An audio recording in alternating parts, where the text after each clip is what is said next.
A wee note off me yesterday. We note. That was great. I love that. Why? You got a nice top on you today. I like that. I thought that was new. No, Nice it's wee not hoodie new, it's thing, not you know. new. Thanks. We started wearing the winter clothing. I just like my heat. You like the heat? Aye. Well, if I turn that heat's not on. I know, but we're not in winter yet, Lee. Do you want me to turn it on? Fanula is very tight. Did I say a no? No, I did not. Who said that? Wasn't me. Can we have a good show, right? All right, Lee. See you tomorrow. Wednesday already. Can't believe it. Can you? No? Okay, go. You're good. All right, it is the 9 till noon show coming up after the news headlines, which are brought to you now by Donna Marie Doherty at 9 o'clock. Good morning, Donna Marie. Thanks, Greg. Good morning. The HSE and the Department of Health will be asked to explain how the health service can be run next year. Representatives of both will appear before the Oireachtas Health Committee against a backdrop of a recruitment freeze and lower than expected budget funding. Sinn Féin's health spokesperson David Cullinan says honesty is needed. Already we're getting reports back in from hospitals across the state as to the impact of that recruitment embargo will have on services and management of hospitals having to make very tough decisions. We know that 7,000 jobs which were meant to be funded next year will now not be funded and they've been scrapped. And with the recruitment embargo, obviously that will place real pressures on hospitals. A popular bar in Derry has revealed they will be closing their doors this coming Friday. A spokesperson from the Grand Central Bar said when the numbers aren't stacking up, we have to admit defeat. While the establishment says it's been coming up against the rising costs for the past few years, it has become financially unviable. The bar was first established over 100 years ago and has been in the hands of the current owner for the past 11. Locals have taken to social media to pay tribute to the business. A plan to offer state accommodation on a short-term basis to new arrivals from Ukraine is unworkable. That's according to a working group with refugees. Proposals to be discussed by government today would mean that after 3 months in Ireland, Ukrainians would have to find either a rental property or take up the offer of a home pledged by members of the public. But migrants' right group Doris says better planning and more money is needed. Chief Executive of the organisation, John Lannon, says the standard of accommodation for refugees is getting worse. This government has provided accommodation for 80,000 people from Ukraine in the last 18 months, but we're seeing an ongoing deterioration in standards to the point where people have been living in tents. A lot of the accommodation that's being provided isn't suitable for children and families. There's an over-reliance on hotels. Looking to weather, any mist and fog patches will be cleared this morning. There'll be a mix of sunny spells and scattered showers for the rest of the day, with some heavy showers possible. The best of the sunny spells will develop late in the afternoon and in the evening. That's with highs of 12 to 14 degrees.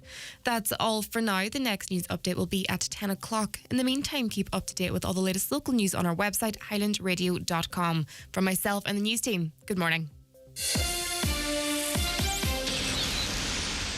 Whether you're adventuring, salsa dancing, or you just popped out for some milk, you're not always home. With An Post, that's not a problem. You can set up a safe spot for us to put your deliveries when you're not in, or rearrange delivery to your local post office.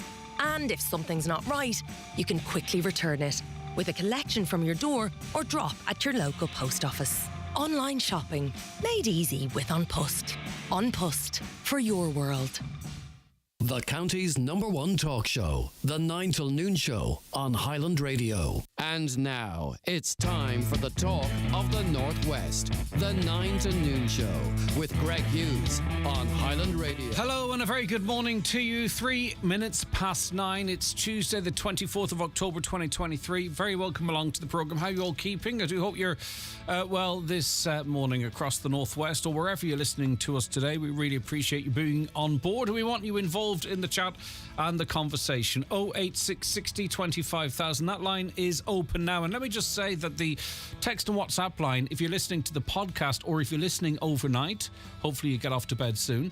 If you're listening overnight, you can text us at that time as well, and we'll pick up those texts as well. So whether you're listening to the podcast or rewatching the stream or listening overnight on the radio, don't be afraid, not that you would be, but don't be afraid to take your phone out and send us a message, because we can carry that over and use it the next day. 07491 25000, that's the number live when we're on air. Caroline taking your calls today. And again, you can email us at any time from anywhere, comments@highlandradio.com. Right, lots to get through today. Of course, community guard information coming up a little bit later, and so much more besides. Let's start with the newspapers and the Irish Times this morning. Anti-terrorism Gardaí worked with overseas security agencies to determine if Yusuf Palini, who was yesterday sentenced to life for the murder of two gay men, was engaged in terrorism. The presence of €350,000 in cash in two suitcases in Palini's home in Sligo Town raised fears he had been paid by an Islamic terrorism group to carry out the attacks. However, Gardaí concluded that there was no outside groups or individuals involved in the attack. A sentencing hearing at the Central Criminal Court yesterday heard Gardaí did not believe Palani was radicalised, despite some suggestion to the contrary. The 23-year-old murdered local men Michael Snee and Aidan Moffat and seriously assaulted Anthony Burke during a 4-day spree of violence in Sligo Town. Gardaí believe he would have continued to kill gay men if he'd not been arrested. In fact, he said that himself during questioning. But what was that money for? Where did it come from? And how can Gardaí be so sure that he worked alone? Well, they must have some information that's not carried in the newspapers today. Right, well, on to the Irish Independent now, and I'm reading this out because I never really tried to put a number on it myself, but I was quite shocked at the number. A quarter of adults in Ireland, nearly 1 million people, lived with a problem drinker as a child, according to a study carried out by Maynooth University. The Adverse Childhood Experience Comparison Study found significant association between post-traumatic stress disorder and having a problem drinker in the home. It highlights the population's high level of alcohol use as a likely contributor. This week, Alcohol Action Ireland is hosting a series of events as part of its Silent Voices initiative, aiming to highlight the lasting impact growing up with a problem drinker can have on young people into adulthood. Is that something that resonates with you? 1 in 4 of us grew up in a house with a problem drinker. Quite a bit about passwords across the papers today. Irish people are being urged to stop using easily guessed passwords such as, now, hands up if you're using this password, though it wouldn't be fair for me to ask you to message in, would it? Because it'd be like I was trying to get your password. But here are some of the passwords that people use. 1, 2, 3, 4, 5, 6 is a password that's very common, and some people try and be clever and spell it out, so it's like ONETWOTHREE and so on. Password, still to this day and age, is quite a popular password. And another, Liverpool. So if I've read out any of your passwords there, I strongly suggest you change them, because they're associated as being some of the most commonly weak used passwords, or commonly used weak passwords. According to research from Cork-based organisation Cyber Skills and the security website Have I Been Pwned? .com, 123456 remains the most guessable password in the world, appearing in more than 37 million breached accounts, according to security records. So you know how people get hacked, companies get hacked. Well, passwords then get released, so they're able to check what passwords people have. The password appears in 9.7 million breached documents, while Liverpool turns up 448,000 times. Other commonly easily guessed passwords included 111111 and FU, but the full word. 808,000 of you out there somewhere use FU with the full spelling as your password. Letamine is very popular as well. Don't even know what that word is. Letamine? L-E-T? Anyway, it doesn't matter. Okay, so if I've guessed your password in reading that article, folks, it is time to change. Okay, and let us know your any stories you have in relation to that. 08660 25,000. What do you think about this? A referendum on a united Ireland should require a supermajority to pass, according to Steve Baker, the UK's Minister of State for Northern Ireland. Yesterday, Mr Baker told the 65th plenary of the British Irish Parliament Assembly at the K Club in County Kildare that the referendum probably should have been a supermajority at least 60%. Mr Baker, who was strident supporter of Britain withdrawing from the European Union, made the remarks when responding to a question about whether he had any regrets from the Brexit campaign. He said, "One regret is it probably should have been a supermajority. That's a huge thing for me to say, because if it had been a supermajority, we'd have lost and we'd still be in." But it's easy to ask for forgiveness rather than permission, though, isn't it? He's clever, because he knew he'd be caught out in that question if he didn't say that. But the reason I say that is if we'd had to have 60%, everyone would have abided by the result. So generally speaking, I suppose there can be an argument made for it, but to get a 60% majority about the future of the North, that's going to take quite some time, isn't it? And I think most people might be against that. What do you think? 086 60 25,000. A shocking story here of the mistreatment of a child in the Irish Daily Star. A father charged with child neglect after his infant daughter was allegedly abandoned in a car for 10 hours in Dublin at the weekend has been remanded on bail pending directions from the DPP. A man raised the alarm in Clondalkin Garda Station at around 2 a.m. on Saturday, resulting in a major guard operation. The baby girl was found safe and well at around 4 a.m. following a 2-hour search. She was taken to Temple Street University Hospital and given the all clear. The accused, who is in his 30s and cannot be identified, is charged with an offence under Section 246 of the Children's Act. He appeared at Dublin District Court yesterday. It's alleged he assaulted, neglected and ill-treated, neglected or abandoned a child in a manner likely to cause suffering, injury from Friday to Saturday in West Dublin. 10 hours that wee dote was in a car on its own. Awful situation. If you are a blood donor, if you've considered it and you can, there's an urgent need for blood. The Irish Daily Mirror, amongst other papers, an urgent appeal has been made to blood donors to give blood as supplies have plummeted. The national stock for blood groups, especially O negative, A negative and B negative, have fallen to just below 3 days supply in recent weeks. The Irish Blood Transfusion Service aims to have 7 days of supply at all times. The IBTTS Director of Donor Services and Logistics, Paul McKinney, said all donations are needed to avoid any impact on our hospital system, and I presume they need more going into a bank holiday. And with Easter holidays, maybe people are not Easter. I keep saying it's Easter. It's not. It's Halloween. But with Halloween holidays, maybe people are less likely to give blood. But they're down to 3 days supply, and they need 7. Finally, on health, and I've great sympathy for everyone down in Limerick, or anyone who has to visit Limerick University Hospital. It's apparently a really good hospital, but they have serious issues with overcrowding. And we know what that's like up here at Letterkenny University Hospital in terms of overcrowding. And I'll read the story, but we've had unprecedented, there's nowhere in the country ever, and I'm sorry to go on about this again, okay, we're not talking about this much today because some of you might go, oh, he's not on about the hospital again, is he? But it's just really important.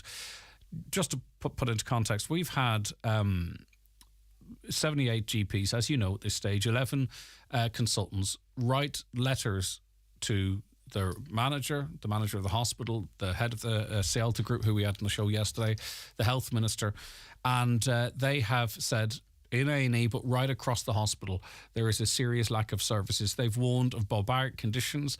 They've warned of people's outcomes being poor. GPs afraid to or reticent to send people to the A&E because of the potential negative outcomes. Nothing like that really has ever happened across the country where you've got 90 medical professionals saying there is an issue. And that all that information, the GP's letters, the consultants' letters, were sent to national media as well, I presume. Well, I kind of know. They were posted on Twitter. Many journalists right across the country would have seen what was going on up here in Letterkenny. And if the truth be told, I think the Mirror did a double-page spread over the weekend, and fair play to them. But if the truth be told, no one in the national media picked it up. They didn't pick it up at all. Obviously, they looked at it and went, well, it's Donegal, or it's not really that big a deal, or it won't sell any papers, or whatever. So, and now if I missed anything, please let me know. 086 60 25,000, and I will express, I will apologise and point to what was published directly. But then we have the situation of a widow of a man who died in an overcrowded hospital. She said she would rather be left at home to die than go there. This is one lady who was speaking about the situation at Letterkenny University Hospital. Now, that's a very familiar story to us, but the difference is It's everywhere. This story, as it relates to University Hospital Limerick, is everywhere. RTE did 20 minutes on it this morning. And this is, in terms of overcrowding, I don't believe Limerick has the same issues that we have here in terms of the other services which we talked about yesterday. 20 minutes they talked about it on Morning Ireland. And then it was on News Talk as well. And then it was on the service that News Talk sends out to independent media right across the country. Everywhere this story is about Limerick University Hospital, all over the national papers. A number of hospitals, and in fairness, it's not just the media. This is not a criticism, it's an observation. Sinn Féin's health spokesperson was on Morning Ireland this morning. No mention of Letterkenny University Hospital. Now, I know he's coming up here to meet GPs, but this was an opportunity on the national media.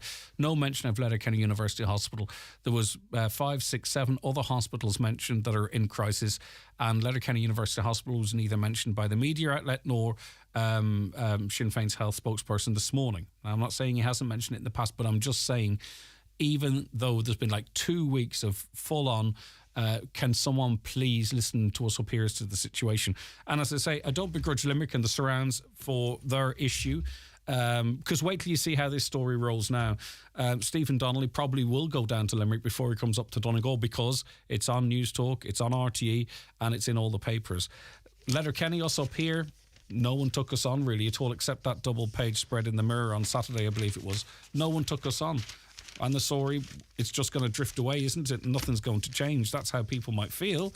What do you think? 086 60 25. It's just an observation of sometimes how the media works and how we find ourselves going, well, it's different up here, or we're treated different up here, or, well, sure, it's Donegal, who cares?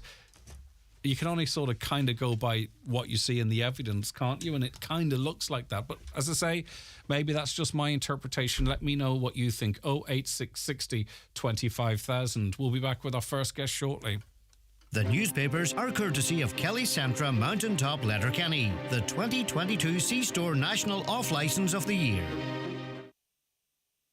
Make your Christmas party unforgettable at Sister Sarah's this December. Book now for the best Christmas party in town. See Facebook for menu and dates. Sister Sarah's are proud sponsors of today's show. Have you heard about the McElhinney's M Card? Now available exclusively in store. Sign up today to start earning and redeem once you hit £500. Register in store at our M Card station on the first floor or at any till point. The M Card, the new way to save at McElhinney's.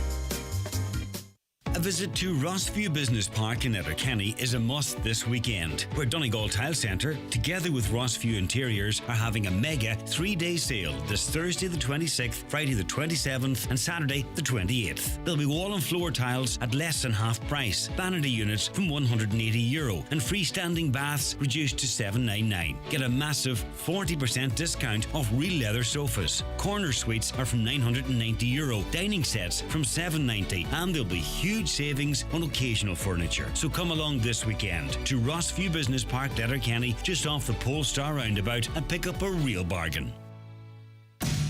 At An Post, we believe in giving you more power over how you bank. That's why AIB and Bank of Ireland customers can now lodge and withdraw money at any of our 900 post offices across Ireland 6 days a week. That's right, your bank is in your post office for personal and business banking alike, meaning you can bank wherever you live or work. Visit your local post office or onpost.com/everydaybanking. An Post, your money for your world. Allied Irish Banks plc and Bank of Ireland are regulated by the Central Bank of Ireland. Finding a new car takes time. Searching, researching, comparing, test driving, shortlisting.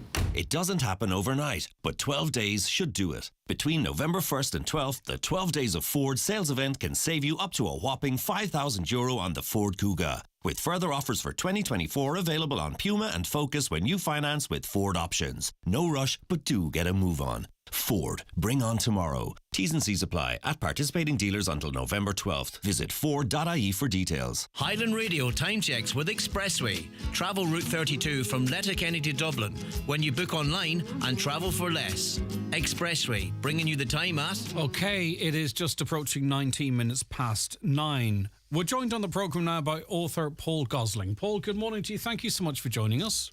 Good morning, Greg. It's great to have you on the programme. Now, you've been writing about what perhaps could be done for us here in the Northwest to improve our situation. And whilst a lot of people listening might be aware that we have sort of a Northwest city status where the local councils work together, you believe we need to go much further than that, do you, for the betterment of the Northwest as a whole? Yeah, absolutely, Greg. My argument is that Derry and Donegal are inextricably linked economically, and that the weaknesses in the economy in Derry is very similar to the weaknesses in the economy in Donegal. So we've got high unemployment and low pay. And one of the reasons for this is that there's no coherent strategy in terms of promoting investment and skill development in the Northwest because of the border. So, for example, Invest Northern Ireland doesn't really recognise that there's a cross-border labour market. So it's not saying to potential investors to come to Derry, we'll recognise not only the labour market skills in Derry, but also those across the border in Donegal. But equally, we've not got the skills that we need to support local businesses to expand. And that's because Derry has a small university campus at Magee. It needs to be significantly larger. So I think the way to get that is to recognise that Donegal, as well as Derry, is badly served by the small size of the university in Derry. And therefore, what we need is the two governments to work together, whether that's the Northern Ireland government, if it ever gets back in running, or the British government. But clearly, the Irish government needs to be involved in recognising, as I know it does on some levels, that actually Derry needs that level of support in order for Donegal to do better. Is it any coincidence the situation we find ourselves in and us, both areas, being so far removed in both instances from where the decisions are made? Absolutely. I think that is always the case. And this isn't just about what happens on the island of Ireland. You can tell from my accent I'm English. And, you know, it's very similar that the northeast of England is the weakest region of England. And you have that sense that the places that are geographically furthest away from the centres of power are actually marginalised also in terms of political power. It's not necessarily conscious, but it happens. And Donegal, of course, you know, has such weak infrastructural links to the centre of power within Ireland that it makes it very difficult to get the movement that is needed in terms of getting the economy working. And the only way, because particularly Donegal's geographical marginalisation, the only way that Donegal can strengthen its economy is through closer cooperation across the border. And do you believe that this is just an attitude situation, i.e. if both governments, when both governments are there and up and running, that it's an agreement or an attitude, or is this something that requires, you know, because of the cross-border element to it, something more complicated, or is it simply just a will being there to cooperate?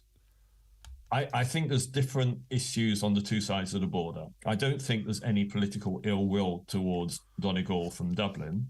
It is simply that it's difficult to get things moving.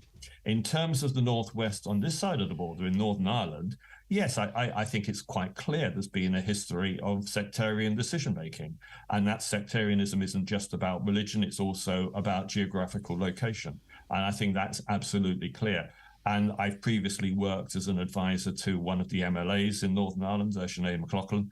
And we found that when we put in questions to the UP Economy Minister, for example, saying that Derry should be promoted as the city that connects the Wild Atlantic Way with the Causeway Coast, the response that we got was that from the DUP minister, well, these are competing attractions, therefore we can't cooperate. And I think you get that same sense with Invest NI approach, that it's competing with IDA Ireland rather than cooperating. And I think that is actually a challenge to the system within Northern Ireland, much more. And you kind of see that to some extent with tourism as well, but to a lesser extent. You also talk of an indifference amongst some politicians and parties. Can you talk to me a little bit about that and what do you mean by that and what impact has it had? Yeah, I was trying to be polite. I mean unionism, basically. I mean, and it's quite clear that if you go back in history, that it was unionist objections that prevented Derry having a full-size university.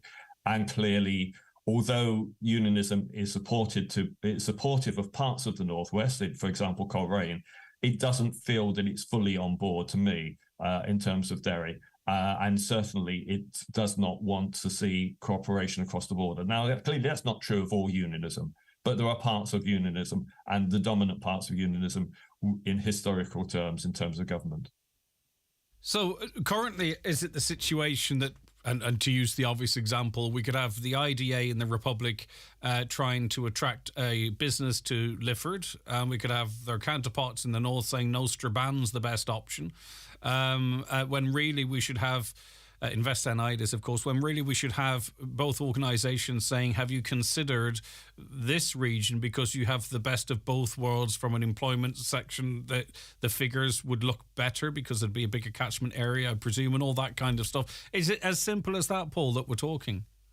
Well, clearly that's what Derry City Council or Derry and Strabane District Council and Donegal Council are trying to do anyway. But yeah, I don't feel that state agencies are in the same position. Hopefully things will change in terms of Invest NI having announced yesterday the appointment as chief executive of someone who was a very senior official at IDA Ireland. So perhaps that would indicate a shift in approach from Invest NI. But personally, I think we should go further than that. I think we should have a regional development agency for the Northwest that promotes investment with support, financial support and practical support from the two governments, that actually recognises that it needs to be this coherent push for investment, but also skills development, because the two things go hand in hand.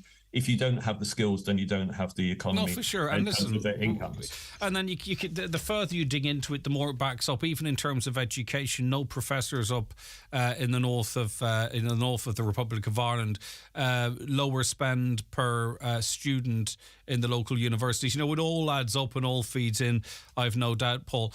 I mean, does something like this require an aim on it? You know, something like levelling up, where the governments in Belfast and Dublin recognise that, you know what, okay, these regions have been underserved and they need some preferential treatment. It's just not something it would be lovely to see, but it's just not something you can imagine happening.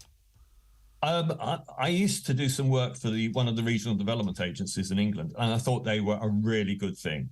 And I think that the whole of the west of Ireland has a problem that it gets neglected in terms of support. So, yeah, I would like to see a Northwest Development Agency that is cross-border, that is given financial backing by the Irish and the British governments. All right. Listen, Paul, thanks for your time this morning. I really appreciate it. Take care of yourself. That's author Paul Gosling there. Do you agree, disagree? 08660 25,000. Right. Some of your comments here. Great to hear Tony Canavan on the show yesterday. Now Highland interview the head of CHO1 to find out what's happening with recruiting home helps, opening beds in community homes to assist LUH deliver acute care instead of providing the care that CHO1 should be providing. And indeed, it is something we've looked at in the past and will do in the future. Loch Swilly needs help to stop the spread of wild giga oysters that have taken over the flat oyster bed, flat oyster fishing. We spoke about this a couple of weeks ago in relation to a study in the area. Can you ask why the breast cancer patients who are diagnosed in the mobile unit are sent to Galway and not treated in Letterkenny?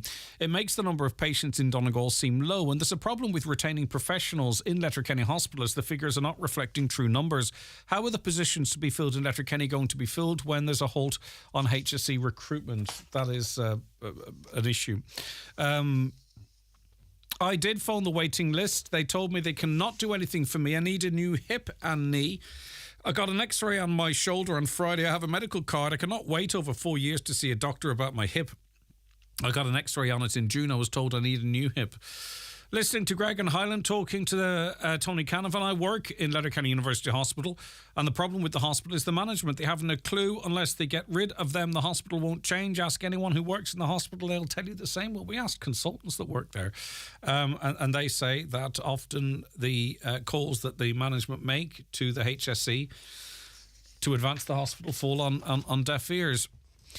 It's the same hospital in Galway that had to bring in an emergency team that Mr. Murphy was in charge of at the time. If he's not fit for the job, then he needs to go out. But as I say, you speak to people from within the hospital and those that we've spoken to, and that's not their view, nor is it seemingly the view of politicians on the outside of it, that they seem to feel that his hands are tied in that position. Let me see. There was an ambulance behind with blue flashing lights. We got up. This must have been out on the new road there in Letterkenny. There was an ambulance behind with blue lights flashing. We got up on the footpath and he got past us, but then he got stuck at the red light on the Polestar roundabout, and there was nowhere for the traffic to move to let him past. We've mentioned this a couple of times to see if... I suppose particularly anyone who drives ambulances could give us an insight as to how this work has affected their work. A caller says there needs an amber on the left to Port Road. Another, since the new traffic lights were turned on in Letterkenny, it can take up to 1 hour longer to travel from Medisize to the Clanry roundabout at 4 o'clock in the evening. Wow, there's an extra hour. Interesting listening to the young man. What I didn't realise years ago, and I'm sorry I don't know, is the amount of hormone disruptors that our kids are exposed to. Every plastic item, every plastic toy wrapper, non-stick pans, waterproof clothes, carpet, bedding, clothes, even the plastic electric kettle. All of this is affecting our children and ourselves. Children are developing sooner as a result. I've learned so much from Lane Fitzpatrick, a hormone expert. That's as it relates to a call yesterday. Right, let me take a break for the news. Not the news, we're a long way from the news. Let me take a break for an advert. We'll be back with our next guests then. Watch the show live now on YouTube, Facebook and at highlandradio.com. Get ready for the most wonderful time of the year at Sister Sarah's Letterkenny. Secure your preferred party night now with fantastic food and a festive atmosphere throughout December. Sister Sarah's, proud sponsors of today's show. Return, refund, recycled. Ireland's deposit return scheme is coming. From the 1st of February 2024, when you buy a drink in a bottle or can with the return logo, you'll pay a small deposit. Once you're refreshed, return your empty, undamaged bottle or can to any shop or supermarket and get your deposit back. The result? Less litter, less waste, and better recycling for Ireland. For more, visit return.ie. At Screwfix, you can click and collect over 10,000 trade products in as little as 1 minute. So whether it's sockets and swords or radiators in Roscommon, when you need it yesterday, just click at screwfix.ie and collect at your local store 7 days a week. T's and C's apply. Visit screwfix.ie for full details. Uno, dos, tres. A hain, a doa, tree. 1, 2, 3. The Arona, the Ateca and the Tarraco. 3 great SUVs from SEAT. And when you order now, you can enjoy 3 years free tyre insurance and 3 years roadside assistance, plus 3 flexible payment options to purchase your new SEAT. Visit seat.ie to discover even more of our fantastic offers. Great things come in threes at DMG Motors, Donegal Town. And while I have 3 seconds, allow me to say that yes, terms and conditions apply. Promote your business 365 days of the year with a personalised calendar from BizPrint in Letterkenny. Order yours today from BizPrint the Printers, Port Road, Letterkenny. See bizprint.ie. 2 days until the Cope Builders Providers Open Day. Join us this Thursday from 10 a.m. to 4 p.m. Exclusive discounts and giveaways. Market-leading products bringing innovation, experience and quality all under one roof. Your destination for home build and DIY projects. Check out the Cope Builders Providers Facebook page for more details. With a high digital online skills course, you'll feel a real difference. I can listen to all the music I like. The bus app that's coming out, it's brilliant. Anything you want to know, it's at your fingertips. They're small things, but they mean something. Learn essential online skills with simple, accessible lessons at highdigital.ie or free phone 1800 20 30 30. Brought to you by Vodafone Ireland Foundation and Alone. Vodafone. Together we can. And you're very welcome back to the programme. We are joined on the programme now by Sinn Féin's spokesperson on fisheries in the marine, Deputy Pádraig McLaughlin, in relation to the situation at Letterkenny University Hospital. Thanks for joining us this morning, Pádraig. My pleasure, Greg. I'll just say it to you, as I said to listeners a little earlier on. We've been banging this drum now for a couple of weeks and long before now, but really, since the GPs come out, since the consultants come out, we thought some steam was being gathered. No one seems to care nationally. And now we feel for the people of Limerick and surrounds, but LUH back on the headlines 20 minutes this morning across all the papers, News Talk, RTE, And I said it earlier on, and I'll say it to you again, I was somewhat disappointed when your health spokesperson was on and ran through the issues around the country. Numerous hospitals were mentioned. There could have been an opportunity to put Letterkenny on the national agenda there, and it wasn't. It was a missed opportunity. So it feels like right across the political spectrum we've forgotten about up here, Pádraig. Yeah, and thanks to the GPs and the consultants, there has been extensive coverage nationally of the crisis in Donegal. It has been covered on News Talk and RTE, on many national newspapers, thanks to their efforts, thanks to them speaking out very bravely about what's happening. In terms of David Cullinane this morning, he was brought on to Morning Ireland to talk about the funding crisis, the fact that the government have not provided enough money to fund the health service, the fact there's going to be a recruitment freeze in terms of junior doctors. So while he was on, they raised University Hospital Limerick, and he talked about that in detail. He knows it well. And he mentioned a number of different locations around the country. And I spoke to him afterwards. He was very annoyed with himself because he didn't mention Donegal. But I can tell you this for sure. David Cullinane has been up to Letterkenny Hospital. He's coming up again this Thursday to meet with the GPs, to meet with the consultants.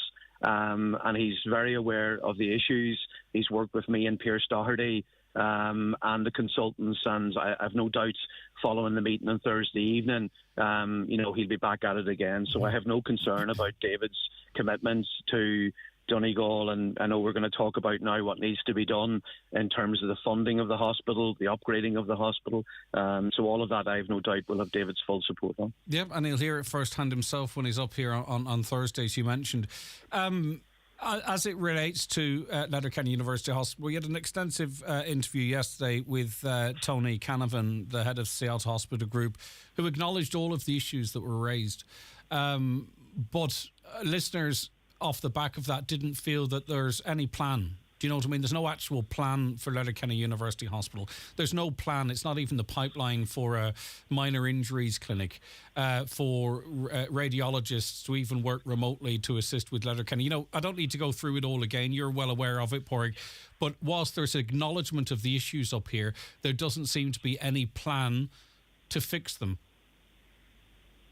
Yeah, I think that, and obviously I've been talking to the consultants and the GPs who have spoken out, and thank God they have, because the power of a consultant telling the truth of what's happening in the hospital and the under-resourcing, the power of a GP saying that they are terrified to send their patients up to that emergency department is way more powerful than any politician. So, it's been extremely important that they have done that. But yes, they one of the things they were saying is they've announced now they're going to carry out a review of the emergency department. Why wasn't that done a year ago, 2 years ago? I mean, we've had the permanent situation of people on trolleys now for years. Why does it take a letter from GPs and consultants to make that happen? So I think the sense in terms of Tony Canavan's interview yesterday was that, and for listeners who don't know, he's the top person in the Sale to Hospital group, which is all of the hospitals from Galway through Sligo, Mayo, Roscommon, right up to Donegal. And it was clear that there hasn't been a plan. There hasn't been an ambition for Letterkenny Hospital. I mean, I worked last weekend, Greg, and we briefly talked about this last Monday. I worked on collating the figures. So what I have in front of me here now, and I know you have them, is the number of inpatients who come through each hospital in the state and are discharged. So we have all of those numbers. We have the budget that's allocated to every hospital across the state. And if you look at Letterkenny, we're a major hospital. Almost 26,000 inpatients came through the hospital last year. That makes Letterkenny the sixth largest hospital in the state, a major hospital. But then when you look at the actual budget that's allocated to Letterkenny, they're down in 12th position. And that's one of the lowest allocations per inpatient in the entire state. But Mr. Canavan yesterday didn't really want to look at it like that. He was looking at how much he's spending in the hospitals and said, look, Sligo and Letterkenny, they're bang on equal. Now, when I did point out to him, if we divide it by the amount of inpatients, it's half. in Letterkenny what they have in Sligo. He says, yes, I accept that. But the way he views it, and it was clear from the way he was trying to explain it, was that Letterkenny is funded equally to Sligo.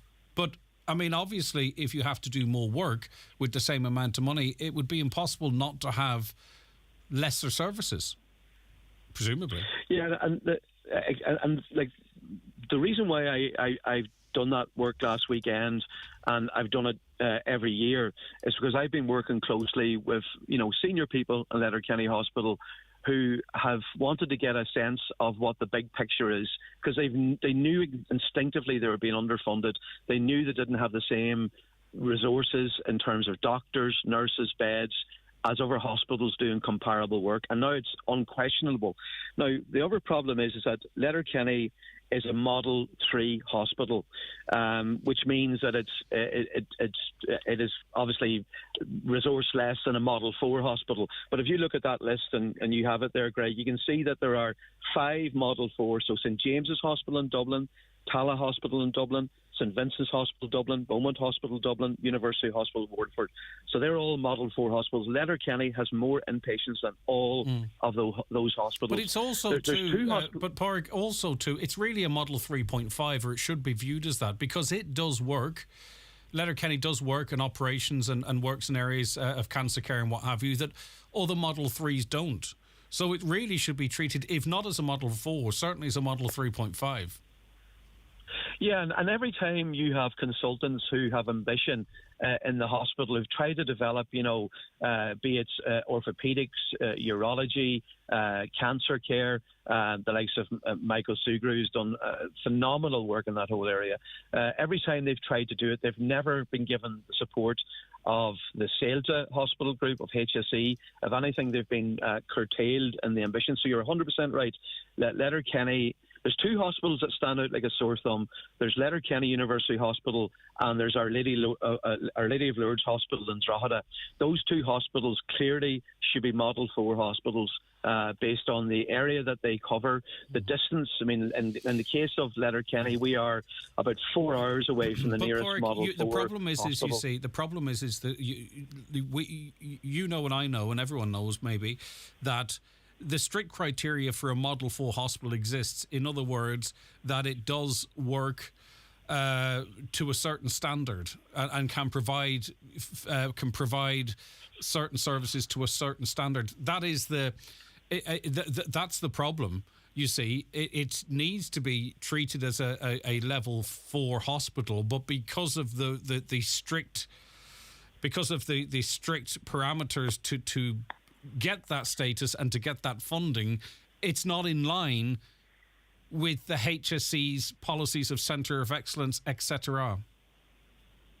Yeah, and I mean, again, I go back to the campaign years ago for equality of cancer care, and you know that eventually that led to the radiology unit at Altnagalvin, which services all of the people on a cross-border basis. So there's no reason why you couldn't look at Letterkenny providing health services on a cross-border basis for people in Derry and West Tyrone, and that could justify then certain specialities. I mean, with a bit of vision, you could make Letterkenny Hospital a Model 4 hospital. That means it would be properly resourced. The other thing, Greg, which is really important, is that it's been pointed out to me by surgeons and consultants at Letterkenny that you now have the introduction of these surgical hubs. So that basically means that if there's some kind of a crisis in the hospital, it means that everyday procedures and operations are not interfered with, and the waiting lists don't grow. These are going to be rolled out across the country, so you're going to be looking at Galway, Waterford, Cork, Dublin, I think Limerick too. So this famous Galway to Dublin line kicks again. I've argued in recent weeks. There's 7 of the 7. Yeah, and none of them, Greg, north of this famous Galway to Dublin line. None of them. So that means that people in Donegal and Sligo are second-class citizens. That means that the waiting lists grow for our people. And in the case of Donegal, we're 4 hours. So what I proposed is that one of these surgical hubs could be based at Donegal town to service Sligo and Letterkenny. It's pretty much midway between Sligo and Letterkenny. There's about 41,000 inpatients between Sligo and Letterkenny, which makes it the biggest hospital in the state. If you combine the two, that's the biggest hospital. So there's every justification for a surgical hub to be at Donegal Town Service in Letterkenny and Sligo. It means people don't have to go huge distances for procedures. They don't have to wait forever for operations, living in pain. So that even hasn't been conceded. So these are two issues: the upgrading of Letterkenny to a Model 4, the placing of a surgical hub for Sligo and Letterkenny at Donegal Town. They're two issues that SAILTA, but particularly Minister Stephen Donnelly, needs to grapple with and deal with urgently. OK, listen, thanks for your time. I appreciate it. Deputy Pádraig McLaughlin, Sinn Féin spokesperson on fisheries and the marine. 086 60 25,000 WhatsApps and texts. Greg, when was the last time the mainstream media gave the government a hard time? Did dropping the VAT on papers have anything to do with it? Just wondering why they give our beloved government the easy ride every time. I don't think it's to do with that, to be honest with you. I think it's... I think it's more to do... I don't want to go into it here on air because it sounds like it's sour grapes, but it's not. But an awful lot of this country is in a very small space on the east coast of this country. People know each other. If you look at a lot of the ministers who are their staff, former journalists, people involved in the media, I don't know. Do you know what I mean? I don't know. What are the reasons? Are those the reasons? I don't know. Hi, Greg. News Talk did a slot last week about Letterkenny Hospital and overcrowding. Fair play to News Talk, and thank you very much for that.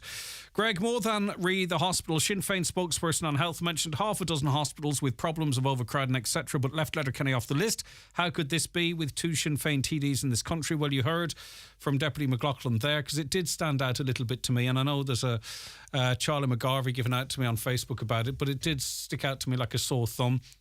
Sinn Féin TD Pádraig McLaughlin accepted that Mr. Cullinan, Deputy Cullinan, was kicking himself, that it slipped his mind at that time. So what I noticed and what our listener noticed has been recognised by the party itself and the person who made the comments. Right, OK. I'll take a break because we've got so much to fit in. Stay where you are. Back with more. At Sister Sarah's Gastropub Letterkenny, let us look after your Christmas party needs this December with excellent food and entertainment in Letterkenny's premier venue, 91222238. Sister Sarah's, proud sponsors of today's show. Creative Landscaping Works are the Donegal distributors of millboard cladding and decking. Thanks to its unique polymer resin construction, this decking and cladding doesn't deteriorate like natural wood and won't be beaten for durability. It also has superb slip resistance, even when wet, and every board is produced using recycled materials. Live life outside with millboard at Creative Landscaping Works, Lisnen and Letterkenny. See creativelandscapingworks.com. From the morning routines to cozy family moments, Grant has been bringing comfort to homes for over 45 years. With our biofuel-compatible condensing boilers, heat pumps and underfloor heating, you can trust Grant to heat your home now and into the future. Think heating, think Grant. Visit grant.ie. Milford Tiles, wood flooring and bathware, Milford Retail Park. Now stocking Chronospan high-quality laminate flooring. AC4 rated with a 20-year guarantee. 8mm $9.99 to $10.99 a square yard. 10mm $12.50 a square yard. 12mm $14.99 a square yard. High gloss $16.99 a square yard. In stock and ready to go. That's Milford Tiles. 083 091 0707. Who's your man? I don't know with the constant interruptions. Wouldn't get them with Ireland's best broadband from Virgin Media. I meant you, and it's gone.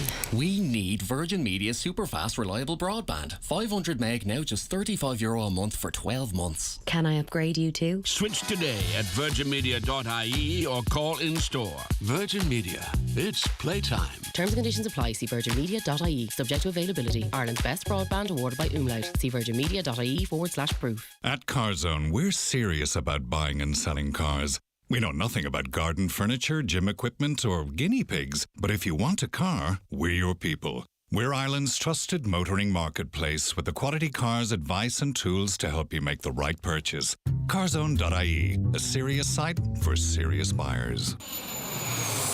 Highland Radio weather updates with Ireland West Airport, where you can now fly daily to London Heathrow with Aer Lingus and connect via Heathrow to over 80 destinations worldwide, including Boston, New York and more. Okay, there'll be a mix of sunny spells and scattered showers for the rest of the day, with some heavy showers possible. Best of the sunny spells will develop later in the afternoon, temperatures of 12 to 14 degrees. Excuse me. We're joined on the programme now by Independent Councillor Francis Timmins. Good morning, Francis. Thanks for your time today. Morning, Greg. How are you? I'm good. It's good to have you on the programme. Right, the government's promised to examine outlawing the general sale of laughing gas after authorities in Britain said it would become a controlled substance from next month. So this is not something really I've heard too much about, if I'm honest, before this came up. So what is the issue here? Is it widely available? Is it widely abused? Or what's the problem? Well, first of all, Greg, the gas is used in labour, and it's used in maternity wards, and it's used in catering sector. So obviously the problem is that it's been used by young people, teenagers and younger, for a quick buzz, I suppose, like Tipp-Ex, glue, gases that were used back in the 70s, 80s. And ultimately we saw people died from using these, from inhaling them, and that's my concern, and that's why I've been highlighting it. So yes, it is widely used in Dublin. I'm not sure up in Donegal whether it's such an issue up there at the minute, but definitely in Dublin. And you yourself have actually noticed an increase in discarded containers of and canisters of laughing gas. Yeah, the other day, Friends of the Camac, which is a local clean-up group, they did a stretch of the Camac, which is our canal here, and they found 30 empty gas canisters. These gas canisters are large canisters, Now, my understanding is, you asked me were they widely available, is that they're very cheap online, and, young people now have access, obviously, online and can buy stuff, So they can either get it online, or there's people buying it and selling it in their local parks, and making money, obviously, any other drug or any other thing that they can make money out of. But ultimately, this is very concerning because quick buzz can lead to, when you're inhaling something like this, obviously you can weak, high blood pressure. We can also see. The side effects can be psychosis, can be ultimately can be death. So it's very serious. Of course, and it's used in medical terms. It's used in a very controlled way, and the stats back up. 22% of young people using the HSE's Adolescents Addiction Service last year admitted to taking nitrous oxide on occasion. That's a huge jump from 2021. Again, I thought I was kind of across a lot of things, Francis, and this is news to me this morning. Well, of course, yeah. This is because I believe it's so cheap. I believe it's, and I said it's quick buzz, but ultimately the message I'm kind of sending out and I'm campaigning for is that parents need to know what the children are doing. Need to discuss these things with the children, and be aware themselves, because a lot of parents of my generation probably wouldn't be as familiar with this type of stuff. And of course, Francis, I don't want to in any way encourage or promote. I think that's obvious. But is it currently legal to buy here? Well, there isn't a problem because it's used, as I said, in the catering sector. So you can quite freely buy it. There's nothing illegal about it. What we do need to do is, besides what England have done in terms of bringing in the legislation that will make it, to sell it will be a 14-year, you can face up to 14 years sentence, and then if you're caught with it, will be 2 years, potential 2-year sentence. Now, because England have recognised the danger of it. Now, as I said the other day, I understand legislation, but we've a lot of legislation in Ireland that's not enacted between loads of different reasons. So I'm absolutely supportive of legislation, but I'm also more keen on education. Yeah, awareness is a key as well for parents and guardians to say, right, okay, because I presume once the immediate effects have subsided and a teenager were to return home, hopefully safe and well, though as Francis has pointed out, there is a great risk in doing it. It might be hard to know that they had been on that trip, so to speak. Absolutely. Like I said, dizziness, all these imbalance, all these short-term effects. But like I said, the longer-term effects can be respiratory issues and, of course, like I said, ultimately death. So it's a really serious issue. And it's like, this is one of the things that, like I keep saying, parents and guardians need to know where the children are, what they're doing. And I know that's difficult. I know teenagers nowadays have a lot more freedom than my generation would have had. But at the same time, we have a responsibility to ensure that at the very least people are educated into what they're taking and what they're using and what might be the potential of it. Okay. So that's it. Yeah, that's really, so it's a scary drug at the minute. It's people always are very... I think it's extra scary when you potentially don't know it's out there and about. But as we said, 22% of young people using the HSE's adolescent addiction service last year admitted to taking nitrous oxide on occasion. Okay, Francis, thanks for helping us raise awareness. I do appreciate it. Have a lovely Tuesday. Thank you. Bye-bye. Thanks for having me on. No, it's our pleasure. Take care of yourself. Councillor Francis Timmins there, Independent. Any of you working out there in the Tidy Towns area, have you, across this region, come across empty nitrous oxide canisters about? Because it'd be a good indication, obviously. They're probably not being put in a bin. So maybe if you're out and about, as I say, in the Tidy Towns sphere, have you come across this in the Northwest? 086 60 25,000. Greg, I came across a couple of articles on Facebook yesterday where young people have been left in wheelchairs for life after becoming addicted to laughing gas. I can imagine. The HSE talk about the regional hubs. If you live in the north of Inishowen, how can you call Galway within the region? We're closer to Scotland, and that's it.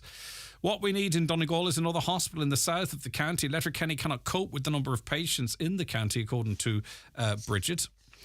Greg, asked Padraig McLaughlin, is Letterkenny a teaching university or not? How can it function without proper funding or adequate resources? That's come in a couple of times. I'll explore that a little bit in a little bit more detail. Hi, Greg. I contacted Charlie McConlough's office as my husband is waiting on pain management clinic, but they told me Letterkenny Hospital is not giving any information on patients for the foreseeable future. And we're going to get news shortly, potentially as well, too, which will bring you on this programme of another important service at Letterkenny University Hospital, which is being lost, which is going to create headaches for a number of people out there. We're just waiting on some confirmation on that before we bring that to you. My son was discharged from Temple Street Hospital 2 years ago, as he was 16 at the time. They transferred his file to Letterkenny. He needs a blood test every year as it's to do with his blood cells. Now he hasn't had an appointment from Letterkenny, but I've received 3 letters asking, do we still need the blood test? It's a joke, they say. Someone sent in that from Jenny Friel in the Mirror. That's an article from Mr. Michael Sugrue that I referenced. Thank you for that. Hospital comment, it doesn't matter how much money is pumped into the hospital if it's not being run properly and the funds are not being put to proper use. There needs to be an audit of how funds are being allocated and the overall management of the hospital. Just some of the calls and comments coming in. Okay, thank you for that. Keep them coming in to us. We are going to take a break now for the news and obituary notices, but stay tuned. Coming up pretty much straight after 10, we have Community Garda information for you, where you hear the latest news and appeals from An Garda Síochána first here every Tuesday morning. That and so much besides coming up over the next couple of hours. So stay right where you are and keep us busy on those phone lines. 'Tis almost the season to indulge. Secure your staff party or get-together at Sister Sarah's Letterkenny. Christmas party nights now available to book on 9122238. Sister Sarah's, our proud sponsors of today's show. PDO thread lifts and skin boosters, which rejuvenate the skin by improving facial contours, lifting and tightening the jowls, neck, cheeks and eyebrows, are available at Genesis Aesthetics and Skincare Clinic, Gweedore. To choose the right aesthetic treatment for you, contact Mary Ferry, your aesthetic practitioner. Also offering fat-dissolving treatments, dermal fillers and laser treatments for all skin conditions. Hair and makeup packages also available. Genesis Aesthetics and Skincare Clinic, Gweedore. 07495 325 75. The Fisheries Local Action Groups invite you to public meetings on Tuesday, 24th of October to develop new strategies in the North Flag area. Please come along and offer your views on what support is needed to secure the sustainable development of your local coastal area. What are the strengths? What are the challenges that need to be addressed? We invite you to join us and share your views on Tuesday the 24th of October at the Tara Hotel in Killybegs from 11am till 1pm and the Mount Erigal Hotel in Letterkenny from 2pm till 6pm. Your participation is crucial in charting the future of your local coastal area. Exciting news from Nissan at iMotors, introducing our special 2-for-1 offers for a limited time. Purchase any 2-for-1 Nissan, including the Duke Petrol and Hybrid, the Qashqai e-Power Hybrid and the X-Trail e-Power Hybrid, and receive a complimentary 2025 Nissan at no extra cost. It's a 2-for-1 deal you don't want to miss. Or you can choose a €2,000 bumper trade-in offer. Also 3.9% finance options or 0% finance for the Nissan Leaf, our eco-friendly electric vehicle. Don't miss out. Visit iMotors today in Letterkenny and Malin. The eagerly anticipated brand new production of the Broadway smash hit musical Sister Act is on its way to the Bord Gáis Energy Theatre in Dublin. Join Highland Radio as we make way to this unforgettable show on Friday 23rd of February 2024. Your trip includes luxury transfers, bed and breakfast at the 4-star City North Hotel in Dublin, your ticket to the show and a shopping trip to Dublin City Centre. For more information, call Highland Radio on 074 91 25000 or visit highlandradio.com. Live, on air, online and on the Highland Radio app. This is Highland Radio News.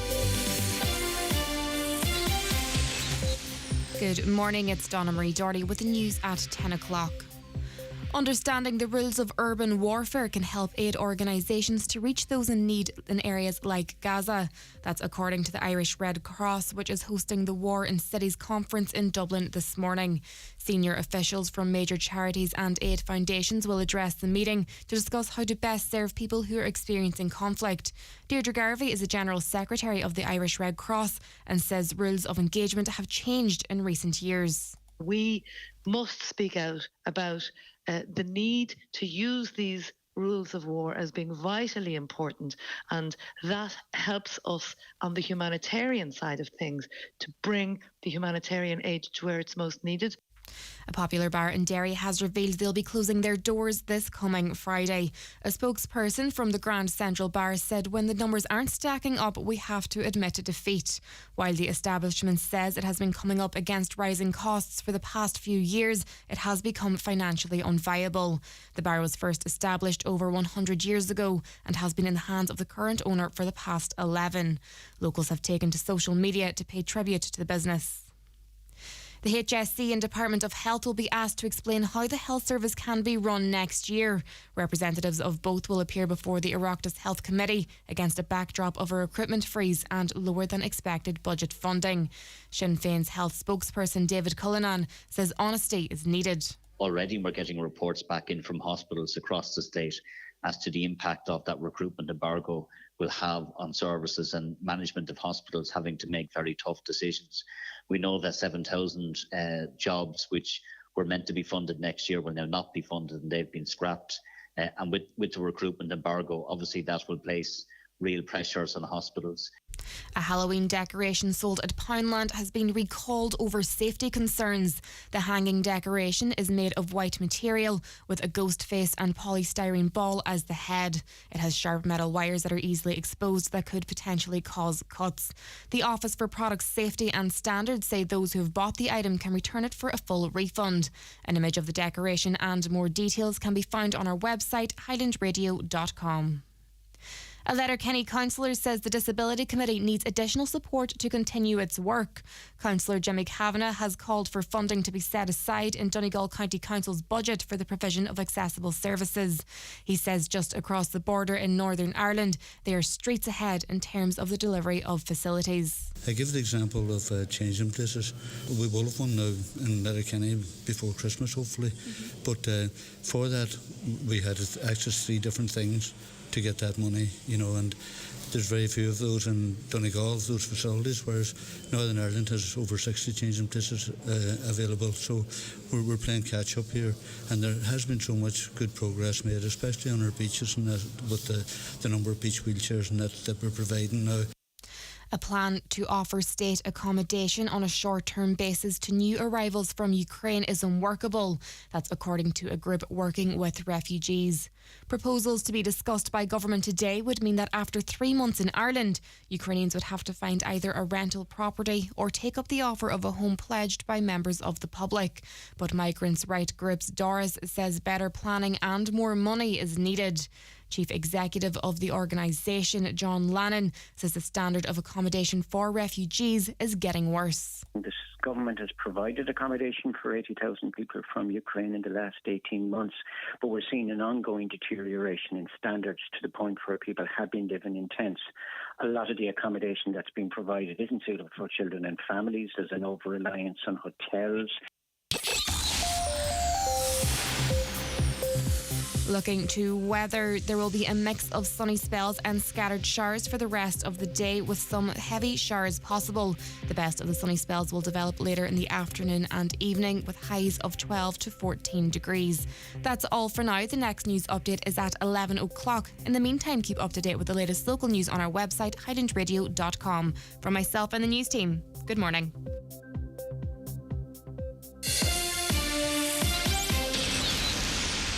The obituary notices this Tuesday morning, October 24th.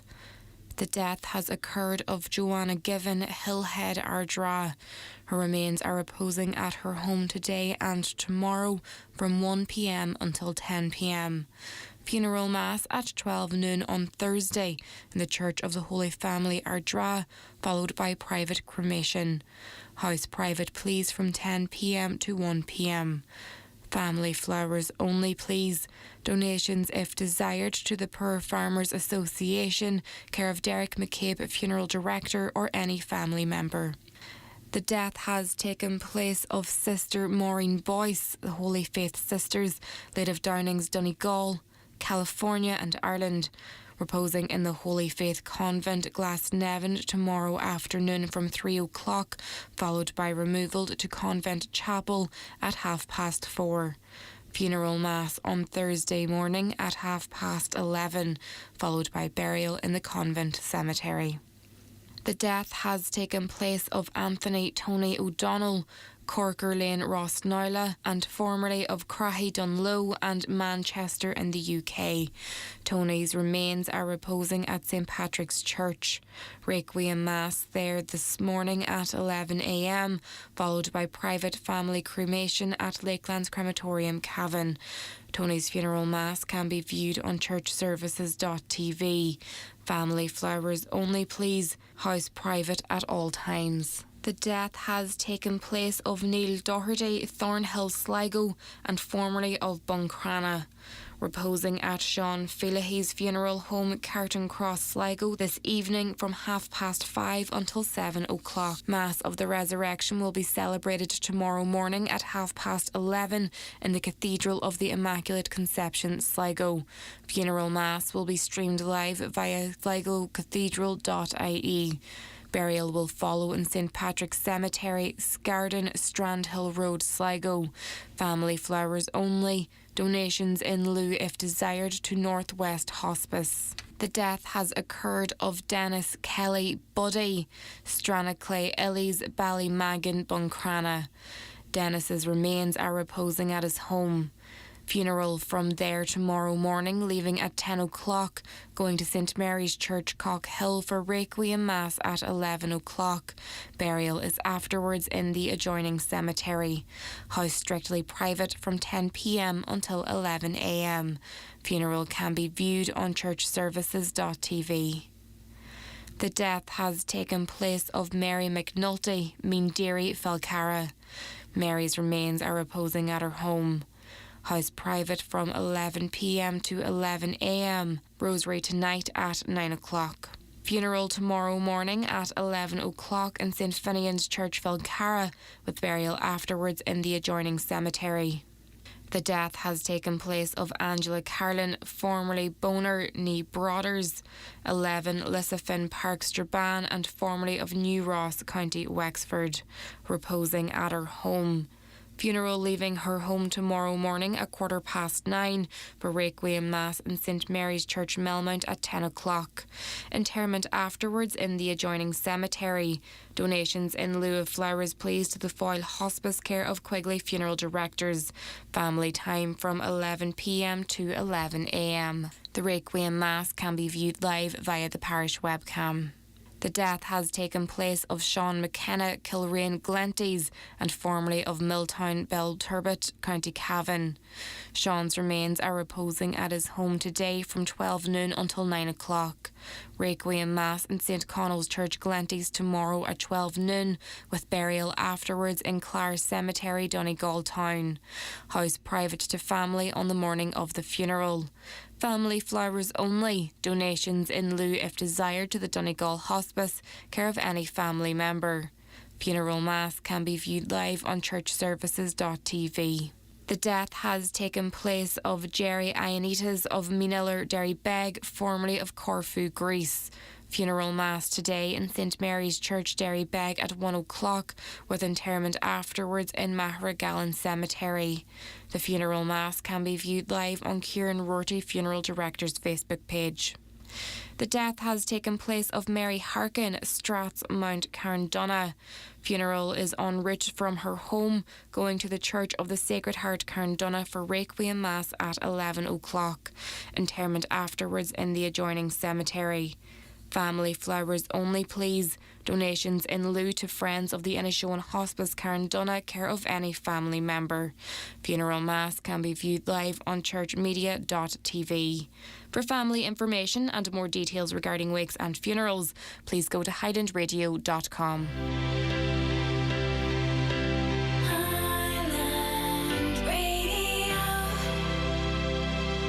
Since time immemorial, people all over Ireland have been settling for less at lunchtime. And every day, thousands of you make do with disappointing dishes and sad sandwiches. Well, that ends now. Introducing the Zinger Chicken Fillet More from KFC. More crunch from a crispy golden hash brown, more spice from a delicious Zinger fillet, and more sauce from burger dressing and supercharger mayo, all packed into a tasty baguette. If you're looking to renew your car insurance, we have some of the best. Hang on a second. There's more to this ad. I forgot to mention the cheese. That's the limited edition Zinger Chicken Fillet More, a delicious baguette with a Zinger fillet, hash brown, cheese, burger dressing, and supercharger mayo, exclusively at KFC. And lettuce. It also has lettuce. Available till November 12th at participating restaurants only. The county's #1 talk show, the 9 till noon show on Highland Radio. Okay, Community Garda information coming up for you shortly, but to some of your comments coming in so far this morning, and we appreciate each and every one. A caller says the campaign for Letterkenny Hospital has been highlighted constantly since January this year, but not enough of the general public in Donegal are rowing in and contacting politicians and pressuring for something to be done. And I include myself as one not doing enough, but I must and will do more. It's not just the hospital situation that Donegal has been let down on. It's the defective concrete situation. The school buses have been in that situation too. They just don't care about Donegal. They're away up there. We won't go near them with help. It's a never-ending situation, bad and getting worse, they say. Ian McGarvey was in contact with us. There needs to be more cooperation between the North and the South health systems. Where there's a cross-border facility in place at the moment, it's very hard to access and takes a long time for people to get their money back. There should be a system where people funding coming through straight away without them having to pay for it, by which they sign a form. Very ironic that all the people who say that 50+1 majority isn't enough for a united Ireland always urge 50+1 is enough to maintain the union. Yes, but if the dynamics in Northern Ireland change further, maybe it'll be 75, maybe it'll be 80, maybe it'll be 90. Hedge cutters on the dual carriageway causing unnecessary stress with the new traffic system, and only one lane operating on the dual carriageway this morning. I don't really understand why that work was done at the same time as such a major change to the traffic control in Letterkenny, but it was explained that that's when funding came through and use it or lose it. On the traffic lights, a caller says the lights are okay, but during peak times, the traffic lights are not working correctly.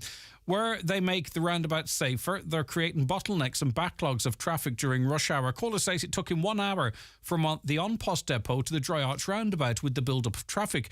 This would indicate that they're not doing what they're supposed to do. Another point here is with the amount of cars sitting with their engines running is the potential spike in carbon monoxide in the air at the time. Well, actually, those statistics are available. I might check that out after the show to see if there's been any spiking in Letterkenny. Why do all GPs close at 5 p.m. and is shown as a new medical centre wasting away over the weekend? Surely we need Outreach Minor Injury Centre to take the pressure off the main Letterkenny University Hospital. That was a question that I put directly to the head of Cialta. Not on the cards at the moment, it seems. Caller says that traffic is currently backed up. Now, this is obviously not right now. Caller says that traffic is currently backed up to the Clanry Hotel with an ambulance stuck, unable to get through. Cars cannot even move out of the way because of the high footpaths that have been built there. It's an absolute disaster. That was at 9:30 a.m. So worrying. What do you do when there's an ambulance looking to get through? Greg, you are totally right. The day you had the two consultants on, I was listening to Drive Time on RTE Radio that evening. They were talking about health, but not a word about Letterkenny. I remember thinking that it was strange that there was no coverage at all, especially as the consultants and the GPs had spoken out. I'm sure some of them would have gone on RTE as well if they had been asked, but not a word, not even in the news headlines. Now, some people have said there were bits and pieces of coverage here and there, and that is, I accept that, and if I was wrong, I apologise. But 20 minutes on the primetime news programme is different to articles throughout the course of the day. I'm not saying that mitigates if I was wrong. I'm just saying my point, I believe, to a great extent still stands. That emergency ED team supposed to come to help is like calling the fire brigade to come put out the fire and gone again. Something permanent needs doing at Letterkenny University Hospital, and on it goes. Now, just to let you know that maybe it suits you if you're in a busy house, or maybe you're not fantastic at writing, whatever it might be, and you think, oh, I would like to have my view on the show. Well, for whatever reason, and I'm just throwing a couple out there, please feel free to send in a voice note and we can play it out on air. 086 60 25,000. It's no different number. All the numbers here are the same for the text or the WhatsApp. But if you hold the little mic on your when you have WhatsApp open, record a voice note and send it through to us. 086 60 25,000. It's a facility for you there. There's no reason why you shouldn't use it. 086 60 25,000. Feel free also to send in your voice messages to us if that's the way you want to deliver your comment. It's time for NCBI Bingo on Highland Radio.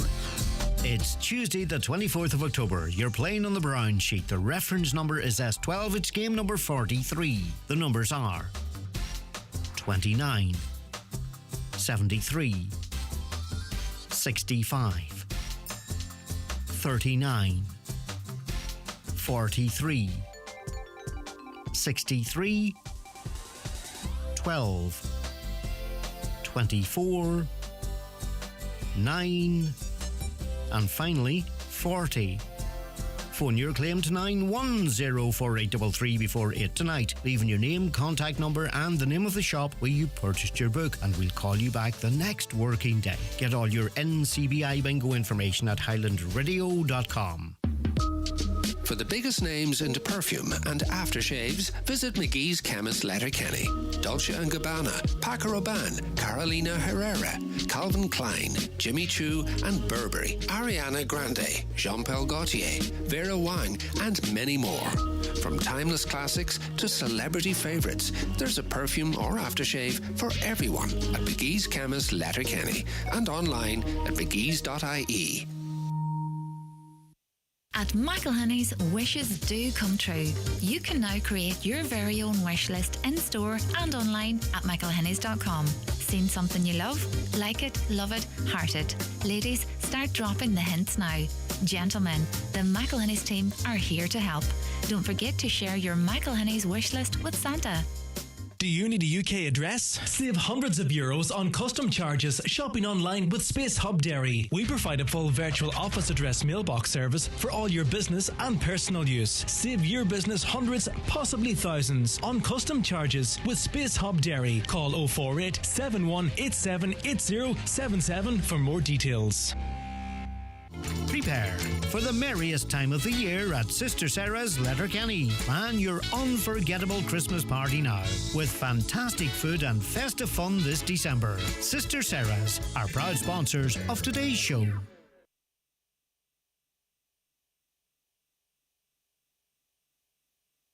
The Community Garda information slot is brought to you by Sheridan Security Systems, protecting what you value most.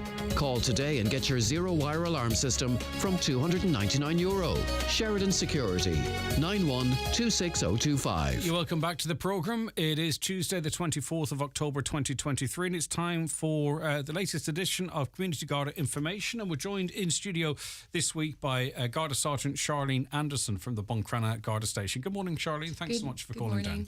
I do appreciate it. Okay, let's get straight into appeals, and we'll start in Killybegs, Charlene. That's correct. So Gardaí and Killybegs are investigating a criminal damage incident which occurred at Parkhead, Killybegs, between 11 p.m. on Friday, the 20th of October, and 10:30 a.m. on Saturday, the 21st of October. A vehicle which was parked in the area overnight had its window smashed. So no items were reported to have been taken from the vehicle, and entry wasn't gained. So just appeal to anyone this morning who may have witnessed the incident, or indeed anybody that may have been in the area that may have dashcam footage, just to make that available to Gardaí in Ballyshannon on 07198 53530. Now, a significant amount of products stolen from a shop in Bundoran, Charlene. That's right. On Thursday, the 19th of October, at approximately 2 p.m, a pharmacy in the Bundoran area noticed that a shelf in the pharmacy had been completely cleared of its stock following a restock the previous day. Now, it was established that a large number of expensive perfumes had been taken from the store to approximately €2,300 in value. So I suppose, look, we're seeking the assistance of the public in relation to this appeal, because we approach the Christmas period. Members of the public, they may be offered some of these perfumes for sale. People may go door to door attempting to sell the products on, and we just ask them to contact Gardaí, or maybe their local Garda station, because it mightn't just be in the Bundoran area. They might go further afield to sell the items, or if they want to contact Gardaí directly at Crime Stoppers 1800 666 111. You know, I mean, if someone lands at your door or approaches you and is selling you what you know to be an expensive product at a discount price, the reality is it's probably come from somewhere. Again, if it's too good to be true, it often normally is. Yeah. Right, criminal damage in Raphoe. So Letterkenny Gardaí are appealing this morning for information in relation to a criminal damage incident that occurred at Park na Baltana in Raphoe in the early hours of Saturday morning, the 21st of October, and this occurred between 5 a.m. and 6 a.m. Now, a homeowner woke to find that criminal damage had been caused to her front door overnight. So we're appealing to anyone who may have witnessed the incident, or indeed, once again, anyone that has any information in relation to this incident, to contact Gardaí in Letterkenny on 9167 100. All right, we'll go to Kilmacrennan now, and reports of a vehicle acting suspiciously. So on the 17th of October, Greg, at approximately 8:30 p.m, Gardaí in Milford responded to a report from a business owner in the Keenan-Kilmacrennan area who reported that a vehicle was acting suspicious outside their business premises. Now, what we know is that two people exited a vehicle and a combination lock of a gate was removed. The gate was opened and one person was seen entering the curtilage of the business premises before being disturbed and leaving the scene in a black Ford Mondeo, partial reg TNZ, with a rear yellow number plate and tow bar. So inquiries are currently ongoing in relation to this incident, but we're just appealing to the public that if anyone was in the area and noticed any vehicles like a black Ford Mondeo acting suspiciously, as we said, we have a partial reg here of a TNZ, or indeed if they're in the Kilmacrennan area and may have dashcam footage, something might have been picked up on that, just to make that footage available to Gardaí, and Gardaí can be contacted in Milford on this one on 07493 53060. Subsequent to that, if someone is aware of where that vehicle is now, is Gardaí interested in that information also? Absolutely, Greg. As we always say, any nugget of information is always helpful.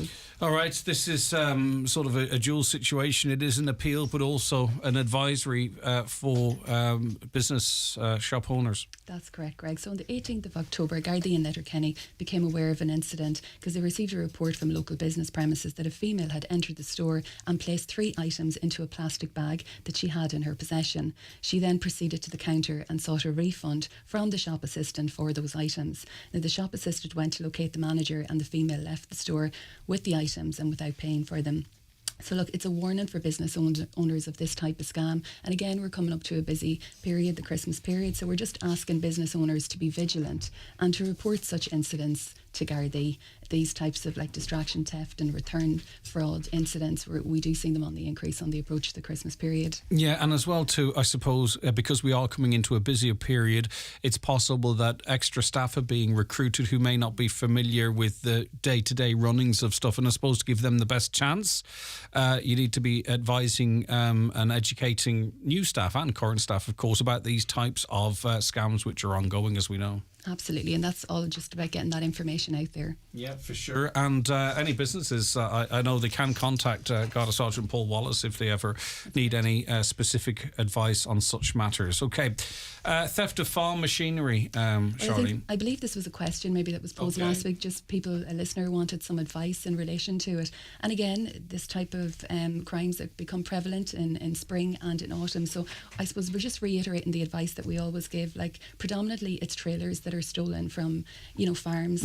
We do see quads and we see, the likes of gates and fertilisers also being taken, but it's predominantly trailers. So just again, the simple advice: store your tools and smaller machinery in secure buildings close to your farmhouse. Remove keys from quads and all vehicles when they're not in use.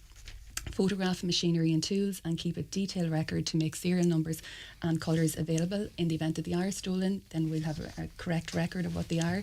Mark the property with identifiable brands, or obviously then if you have a unique number, or some people have come in and done property marking in the last while, they maybe have something that's unique to them, whether it's a date of birth or whether it's an air code, they can get that put on their property. Firearm storage, use a secure firearms cabinet and that ensure that it's secured to the wall.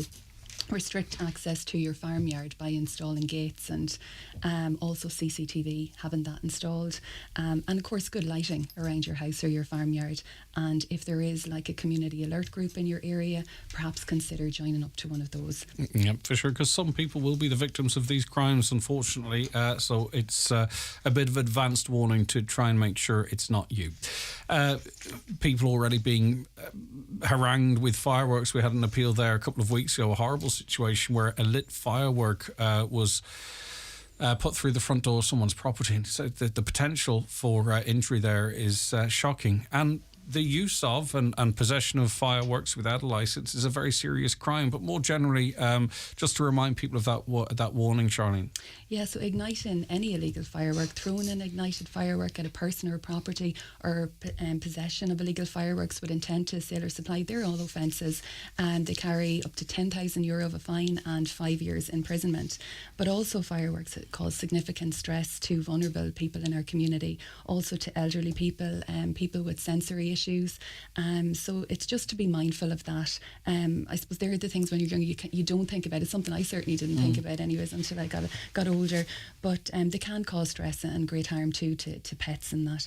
So we just ask everyone to refrain from purchasing or using illegal fireworks. If anybody has any information in relation to, people that maybe have bought fireworks that are attempting to sell them, we'd ask them to contact Gardaí, like Letterkenny, Buncrana, Milford and Ballyshannon are all 24-hour stations.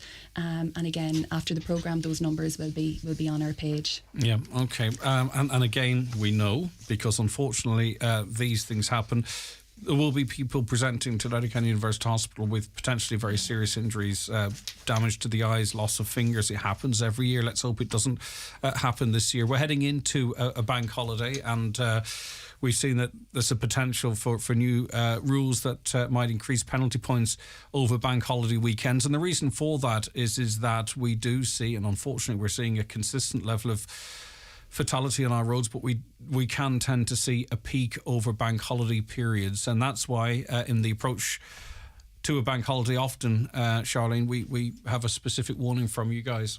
That's correct, Greg. So just look, as you said there, as we approach the busy bank holiday weekend period, we're just asking drivers to take greater care on the roads.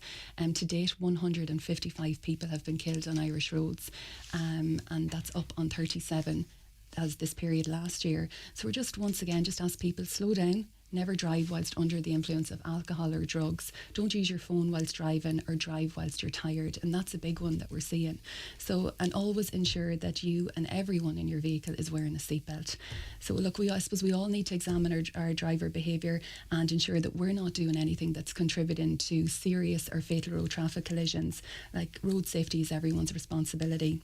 Now, it is expected that a large number of people would be travelling and using the roads this bank holiday weekend. So we just ask motorists to plan their journey and pay attention to other road users.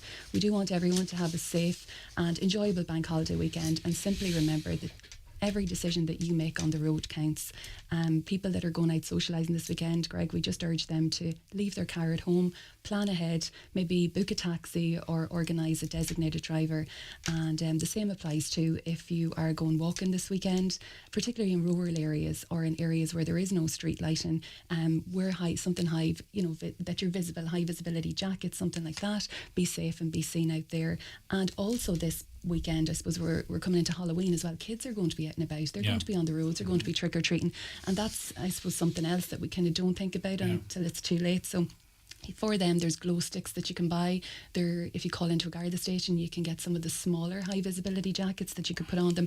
Put reflective tape on them, because I have seen kids with black bags on them or false faces that, they're just like, they're all black and they're invisible. That's it, you cannot see them. And particularly when you are in rural areas and then there is no lighting in that. So it's just those wee things, or just even put bright colours on them or a bag on their back. And if you use the road cycling or walking as well, the clocks go back on Sunday. It's going to get dark early. Don't get caught out if you're on a walk and find yourself having to walk back without clothing on, without high-vis clothing on. Because if you look at the breakdown of the fatalities, it's across the board. It's pedestrians, motorcyclists, cyclists, car drivers, car passengers. Like, there's not an awful lot that we have the power to control in terms of, deaths. But we can here if we all do our bit. An extra 37 people on top of an already awfully high number, an extra 37 lives lost so far this year compared to the same period last year. I mean, that's 37 huge holes in communities and families, and it's shocking, really, isn't it, Charlene? It really is. We know the message. It's just heeding it and not getting sort of complacent and not thinking that it won't happen to us. Exactly. And of course, for road users that are out there, if they come across something that they think or they believe is dangerous on the road, report it. Contact your local Garda station and report it to us, and we'll investigate it from there. That call could save a life. Okay, listen, thank you very much indeed, as always. Garda Charlene Anderson from the Buncrana Garda station. That was Community Garda information. It will be available for you to listen back on the podcast or watch back on our Facebook pages and the An Garda Síochána Facebook page a little later on today. And it's back live for you after the 10 o'clock news next Tuesday. Watch the show live now on YouTube, Facebook and at highlandradio.com. Looking for the perfect Christmas party venue? Join us at Sister Sarah's for a mouth-watering Christmas party menu. Now available to book on 91222238. Sister Sarah's, proud sponsors of today's show. Go full Lidl this Halloween and fill your trolley without a nightmare price. Get all the treats without the tricks. Monkey nuts, 2 packs for €4. Carve costs on Irish pumpkins, prices from 99¢. And get 2 for €3 on scary jelly mix. Deadly. Go on, have a Halloween without compromise. Go full Lidl today. Get ready for spooky season at Century Complex. This Halloween, we have a great selection of movies at Century Cinemas, delicious food and cocktails at Backstage Bar and Grill, and Century Plays Halloween Family Fun Day, taking place on the 28th of October from 12 p.m. to 2 p.m. Get in touch on 074 9121976 or visit centurycinemas.ie for more information. Mr. Blue Sky, tell us why. The Euro Millions jackpot is an estimated €25 million. Play responsibly in-store, in-app or at lottery.ie. The National Lottery. It could be you. I am making my Halloween this year. And we went to McElhenny's and Ballybofey. I got everything I needed. My dress, tiara, bag and shoes. I had an amazing time with so many beautiful dresses. And Mum was able to pay a deposit for the perfect Queen dress. For your Queen Day, go to McElhenny's Ballybofey.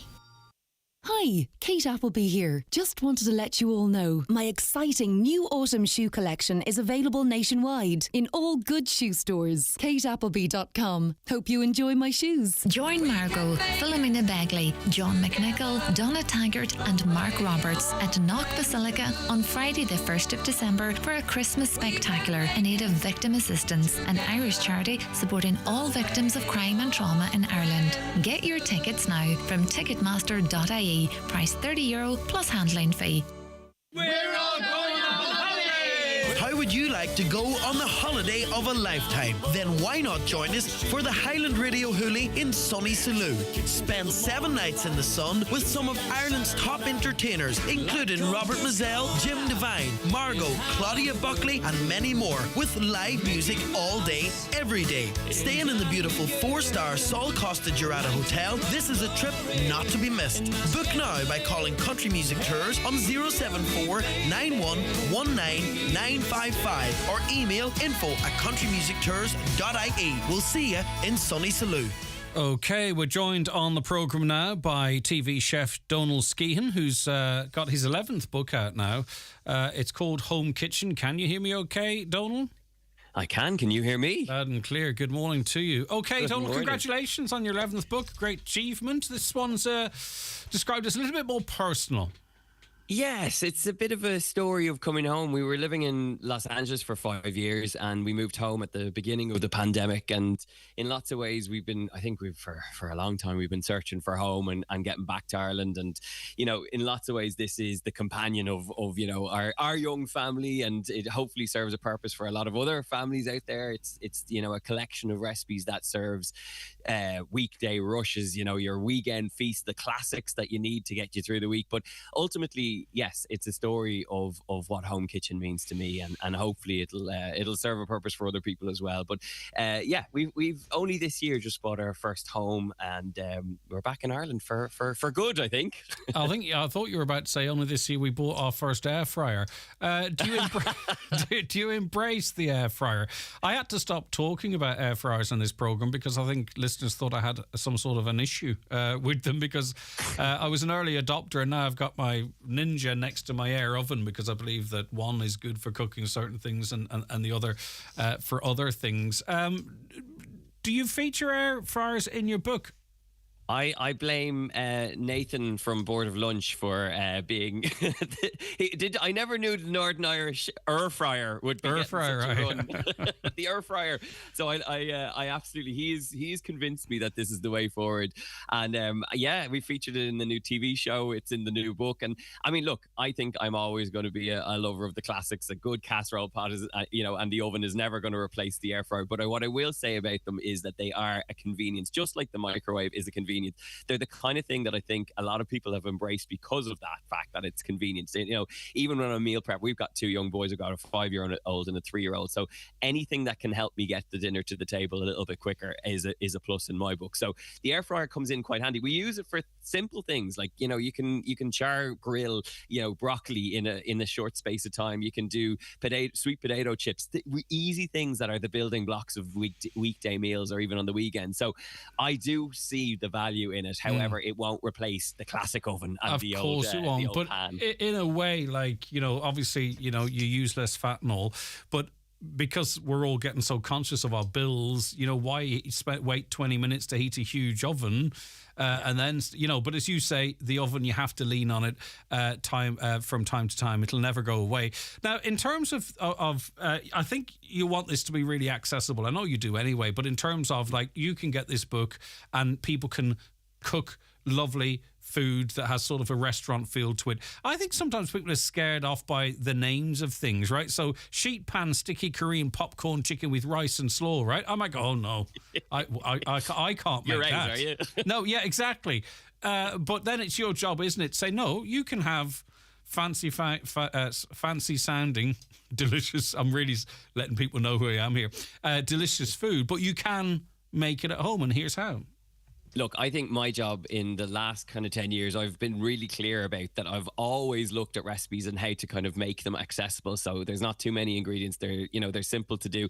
And oftentimes it's about the building blocks of your home kitchen. I mean, I know there's so many home cooks out there who are passionate about their cooking. And then there's people who are beginners who never have stepped, you know, air fryer might be their first way in to cooking in the kitchen. So ultimately it's about the building blocks of becoming a confident home cook. And I think, you know, I talk about it quite a lot throughout throughout the book is that, we have different scenarios of how we cook throughout the week. And that might be the weekday rush, which we have a whole chapter on, the everyday dinners. But you also have time for like the slow weekend cooking and, those moments in the kitchen where you can stick on the radio, you stick on Highland radio and you're cooking away doing nice things.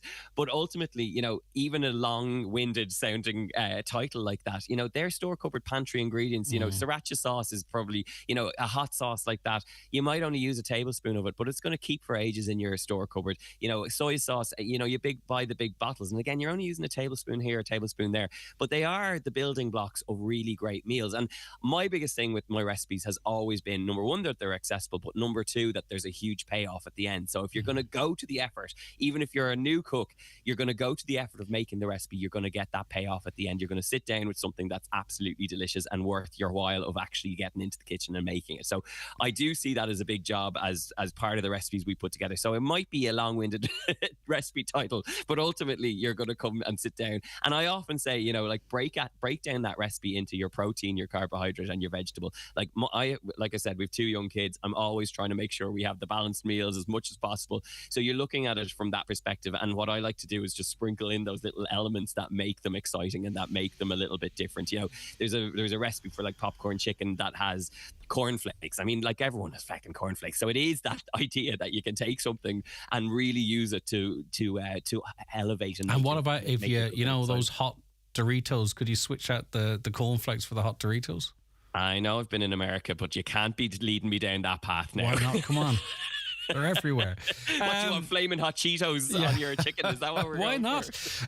Come here. Yeah. So as you say, it's the everyday dinners. It's the weekday rush. But as we head into the autumn and the nights are drawing in, and we're maybe a little bit more time at home, and even maybe to refocus and get back to enjoying, making that Sunday dinner or the slow cooker that might be sitting in the bottom shelf of your kitchen, right behind all the pans that you use every day, and it hasn't been out in ages. Get it out, because there's nothing nicer, is there, than going into the kitchen and lifting. Well, I'm not sure if you're supposed to lift the lid or not, but do you know what I mean? And you can see it bubbling away there. It's really satisfying. Now, there is that element. And I think, like I said, the book is broken up into how we use our weeks, like your make ahead Sundays, the busy weekday rush, but also those weekend moments. And I think they're the times that I love cooking, where I really have time to cook. And, there's a slow cooker chicken stew, which literally tastes like a roast chicken dinner in a comforting bowl. So, and it's basic ingredients. It's chicken thighs, it's onion, celery, and carrot, and then thyme. And, little moments like that you have up your sleeve that you can throw out that really bring everyone to the table. And my favorite moment and my memories of growing up with my mum as a great cook was the windows steaming up at this time of year, where you knew there was something good in the oven, and you knew she'd put a little bit of love and effort into what was going on the dinner table. So the recipes are in there for that, and they're, like I said, it's a companion for people in their home kitchens, so that you have that sort of playbook of recipes that are easy to dive into. And slow cooker roast chicken, there's beautiful and very simple things that just bring, like a roast pork dinner with really good crackling and, all the extra sides.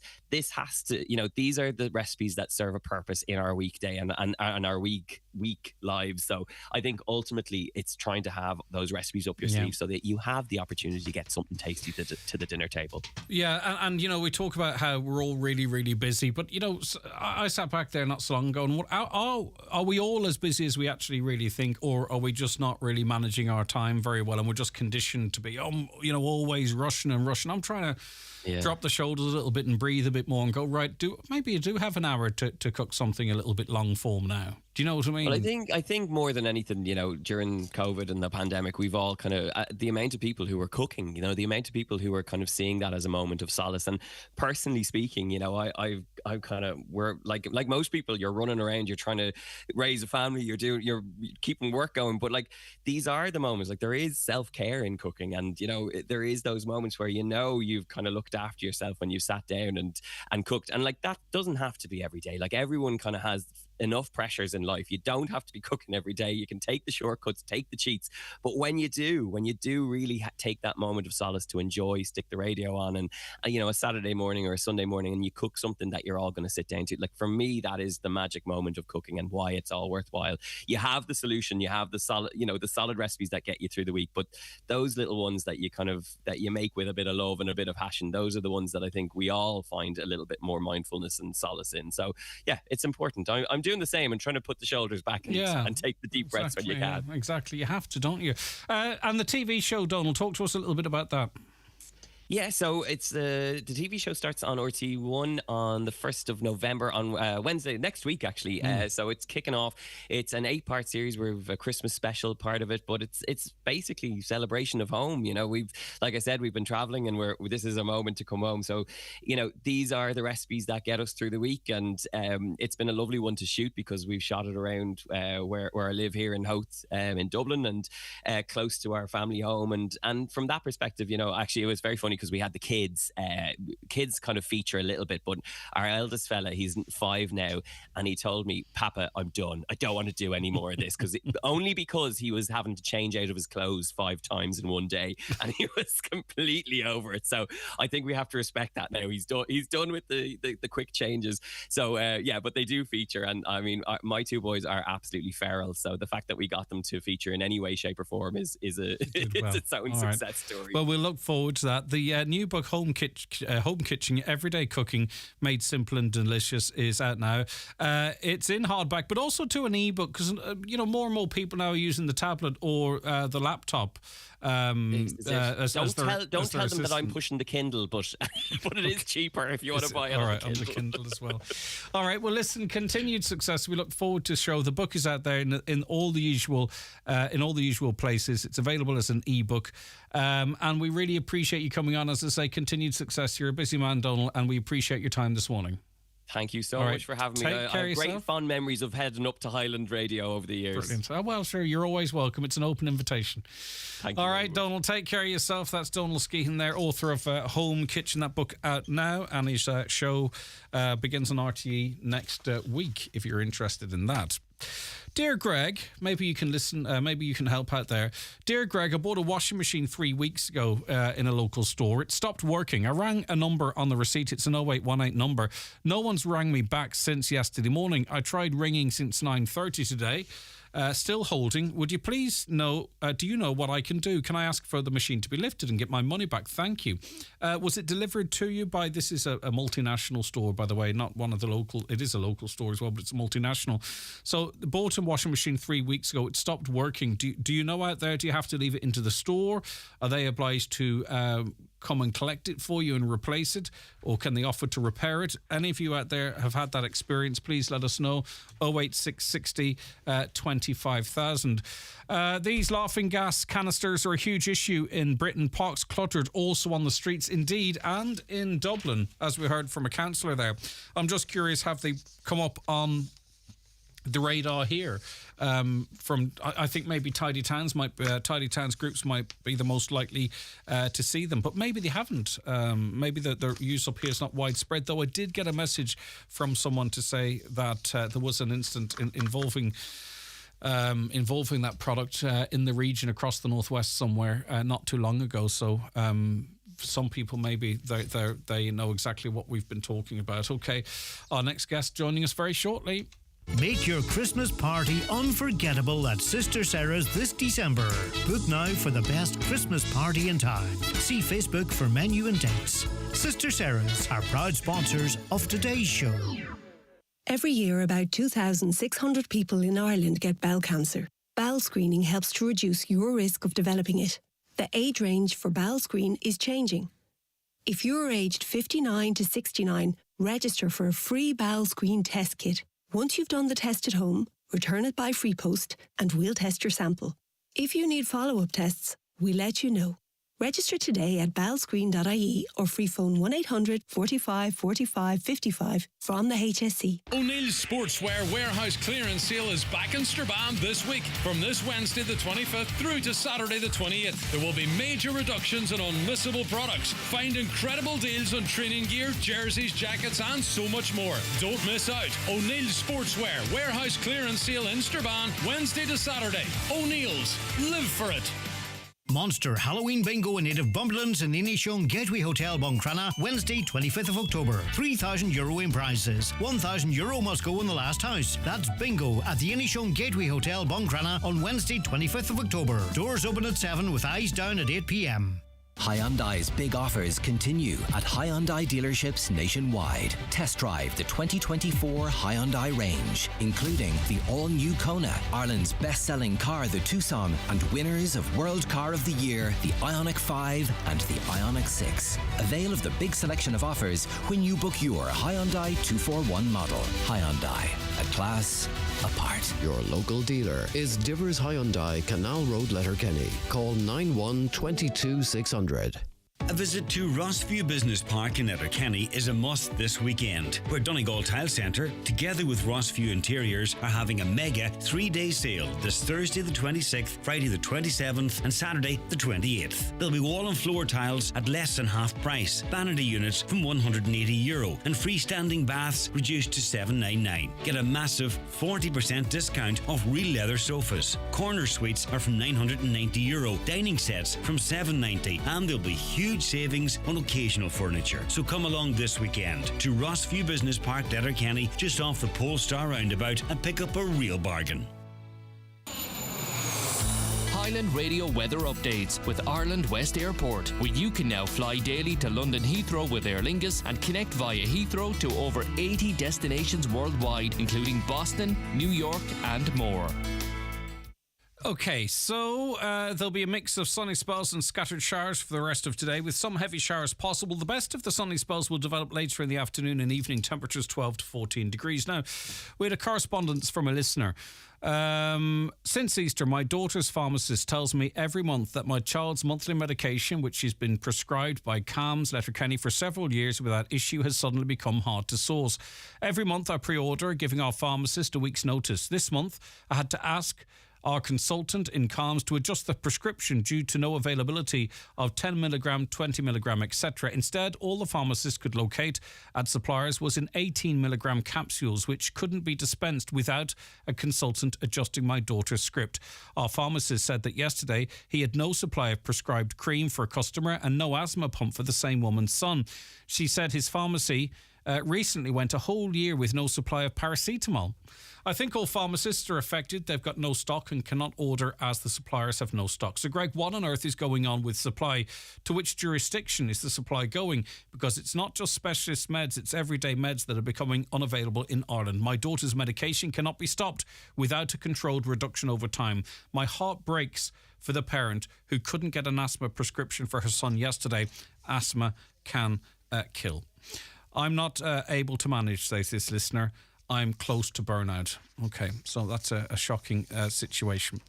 Margaret O'Doherty is a pharmacist at Rafo Pharmacy and a regular contributor on this programme, which we're very grateful for, and joins us now. Margaret, how typical is that listener's situation, I wonder?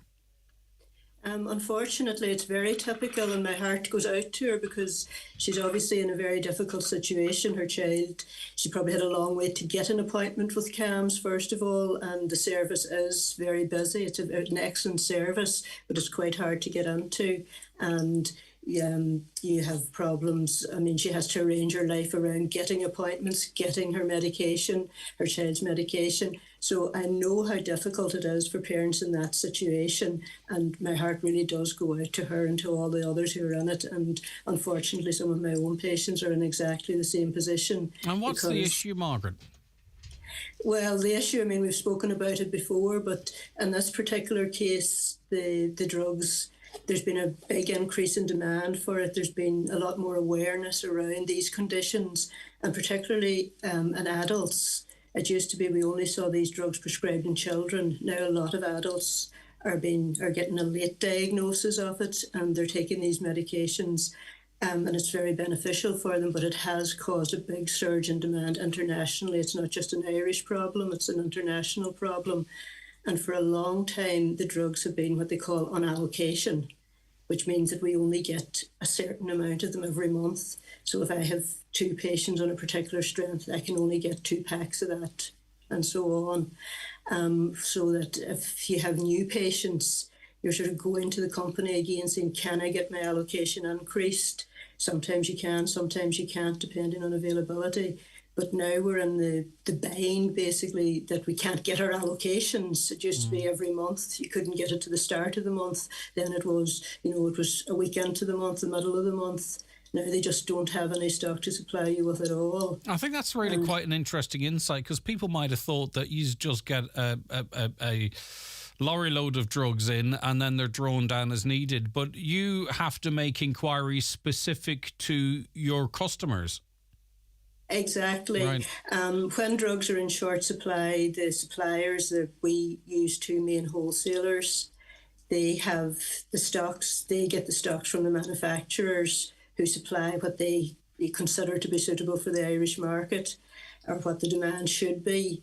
That's then divided among pharmacies on the basis of what you normally buy. So, as I say, if I have 2 patients on it, I'll get 2 packs of it. If I have 3 patients, I might get 3 packs of it.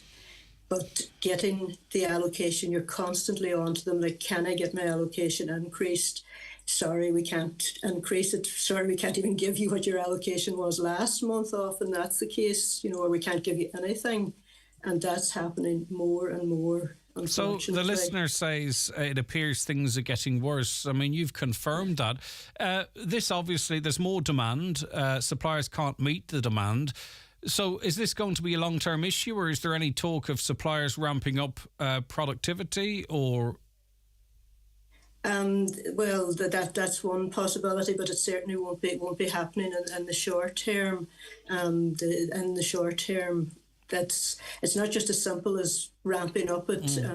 Making drugs is a complex process. It's a highly regulated process, so it's very difficult to just ramp up supply. That's part of the problem as well. Is this person obviously dealing with a specific pharmacist? Would there be any advantage for them ringing around pharmacies that maybe Unfortunately not, Greg, because as I say, we have an allocation. The allocation is what you bought over the last 6 months, last year.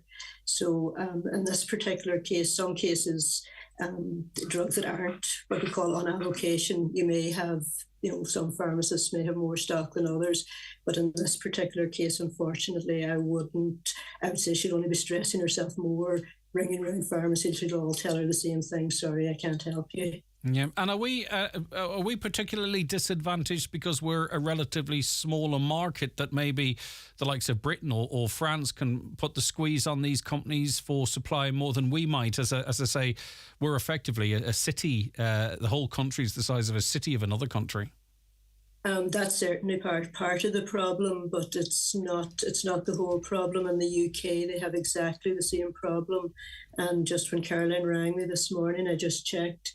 On the 27th of September, they issued a patient safety alert around these drugs, specifically warning the prescribers and that they weren't going to have stock of them, that the stocks that they had weren't going to meet demand, advising them not to start new patients on it. Wow. We've had no guidance whatsoever here in Ireland.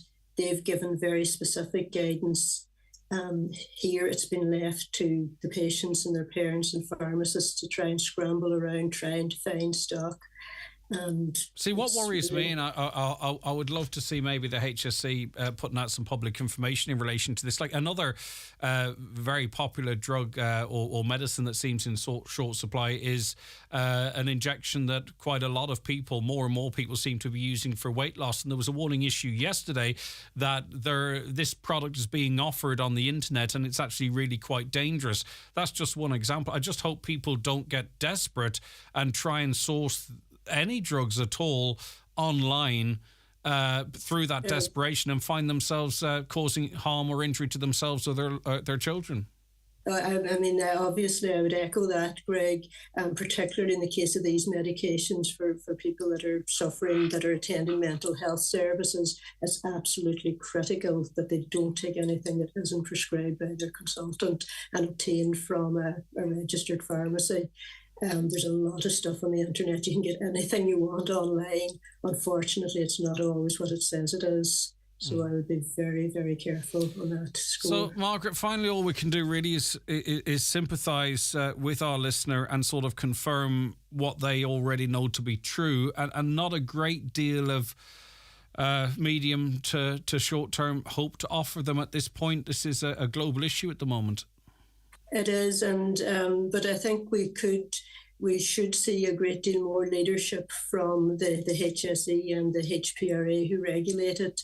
The information on their website is very, very limited. It's telling people that there are suitable alternatives available when really there aren't. It doesn't emphasise how difficult it is to access them, that these drugs have to be used under specialist supervision, and that's putting an awful lot of pressure on a service that's already grossly overworked as it is. And you are the ones fielding the calls in inverted commas, because you're the coalface at the coalface, and they say, well, I saw the HSE say this, give me it. Well, that's exactly it. I mean, and as I say, my heart goes out to the people who are suffering, and it's very frustrating for us and for the pharmacy teams who are working so hard. It looks as if we're doing absolutely nothing, but so much of our time is spent on this issue with very, very little results, unfortunately.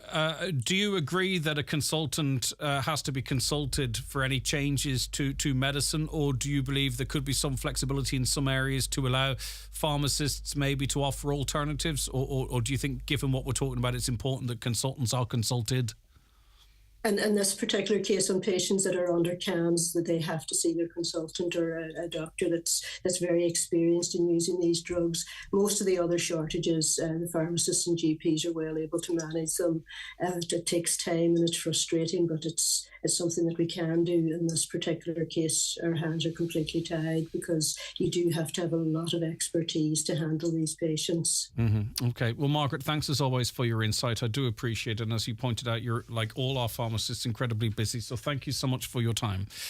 That's Margaret O'Doherty, who is a pharmacist at Rafo Pharmacy. 086 60 25,000 if you want to have a view on that, or give us a call on 07491 25,000. The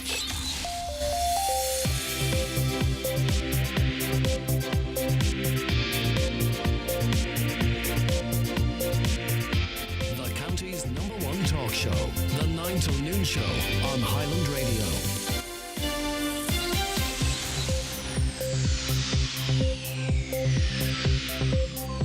Okay, it is just approaching 11 o'clock. It's time for a news update, and it's back over to Donna Marie Doherty. Thanks, Greg. Good morning. A car had its window smashed while it was parked overnight at Parkhead in Killybegs. The incident happened between 11 o'clock on Friday night last and 10:30 the following morning. Entry was not gained to the vehicle and no items were reported to have been taken.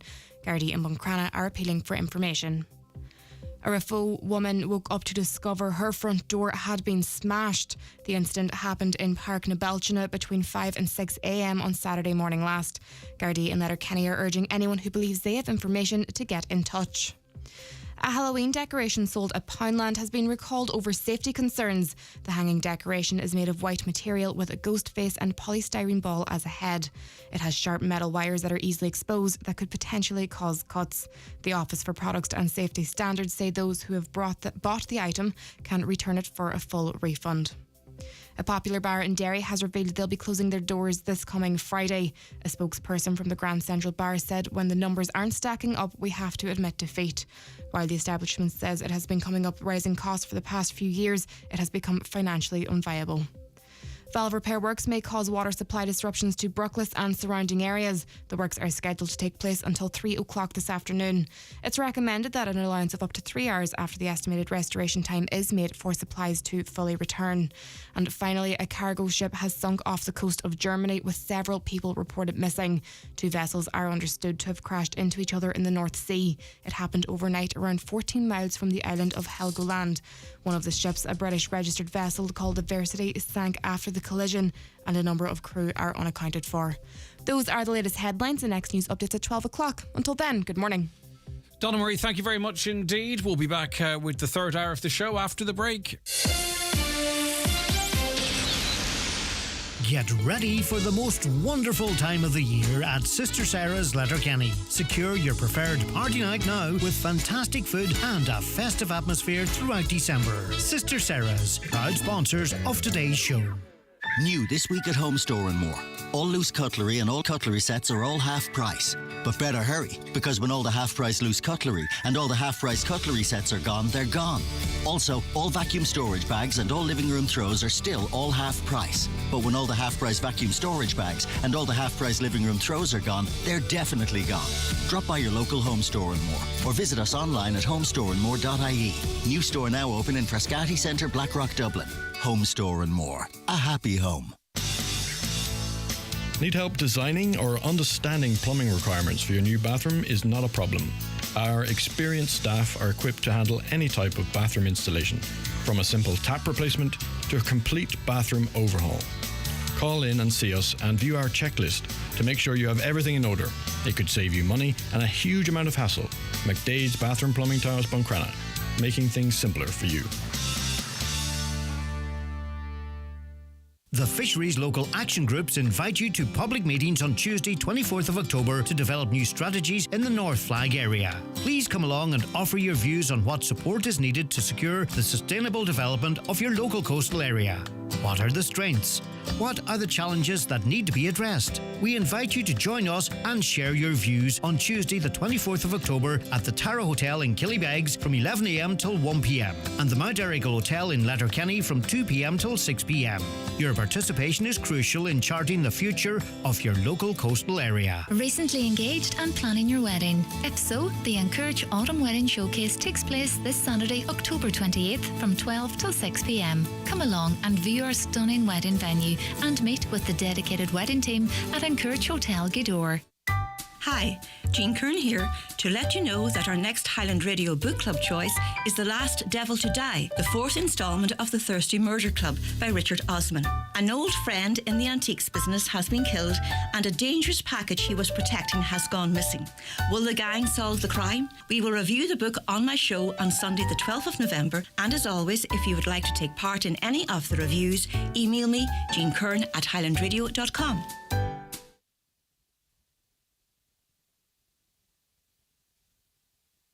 Okay, you're very welcome back to the 9 till noon show. Caught short there with the ad break. But anyway, here we are.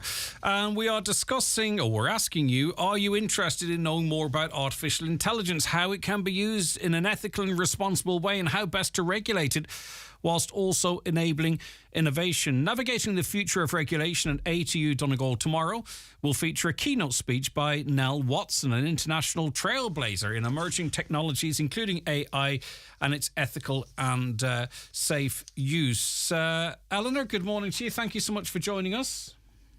Thank you. It's a pleasure to join you today. Yeah, it's great to have you on. It'll be great to have you speaking at this event. Hey, AI, it's almost like a genie that's out of the bottle now, is it? Can it be controlled? Can its usage be controlled? Because even, major governments seem to be caught out by how quickly it's developing and somewhat behind the curve. You might not agree with that analysis of it, but that indicates to me that this is almost racing ahead of us to some extent. Yes, in many ways, AI can be likened to magic, right? It's the closest thing to magic in the world today in many ways. And we should be careful with such power. We shouldn't use it like muggles. We should use it cleverly and carefully. And certainly the genie is out of the bottle because we have rapidly accelerating and increasing returns on investment and development. And so there's a very rapid takeoff in capabilities. And that means that these developments are going to come thicker and faster, especially because they're kind of self-reinforcing, you know? The more that we develop machine learning capabilities, the more that we understand the human brain, the more that we can replicate those capabilities within AI. And essentially, there's no sign of any slowdown or stoppage or winter ahead of us. It's only going to get faster for the foreseeable. And, you know, when we talk about, you know, the ethics of it all and protecting human rights, infusing ethics, safety, and the values that elevate the human spirit, the concern is who is the arbiter of that? Who decides that? You know what I mean? Because there can be biases even now in some of the responses that you get, even just at the most basic level of our interaction with AI. So you almost feel that whoever controls AI controls its values that elevate the human spirit. Well, I think all of us have had some experience, for example, with a social media algorithm that decides we've done something wrong when it was completely innocuous, or even simply just a bug within the system. And that illustrates how systems with power over us can potentially disenfranchise us from various services. And of course, if those are used in things like justice or healthcare, etc., the stakes are much more higher than simply being locked out of your social media for a week or so. It's very important that we come together to develop and implement international standards for improved transparency, mitigation of these disproportional biases, to improve the accountability of systems so we know what went wrong and why and how to prevent that in future, to reinforce privacy. And there's some fantastic new encryption methods we can use that enable us to do machine learning even on encrypted data, which is very promising. And of course, ultimately to help to ensure that there is fairness built into these systems. Now, of course, to some degree, this is going to be an individual preference. It's also going to be a cultural preference, and there's going to be legal and jurisdictional reasons, elements as well to this. So it's important that we have basic ground rules as internationally as possible, and then enable both national governments and individual people, crucially, to choose their own preferences for working with AI. What I would like to see is a world where AI can learn and adopt our values and be able to fit with our own preferences, that it molds itself to our needs and our desires. Yeah, which is complex because someone engaging with AI in Afghanistan might have very different expectations for responses as someone living in Britain or Ireland, for an example. Absolutely. So how do you manage that?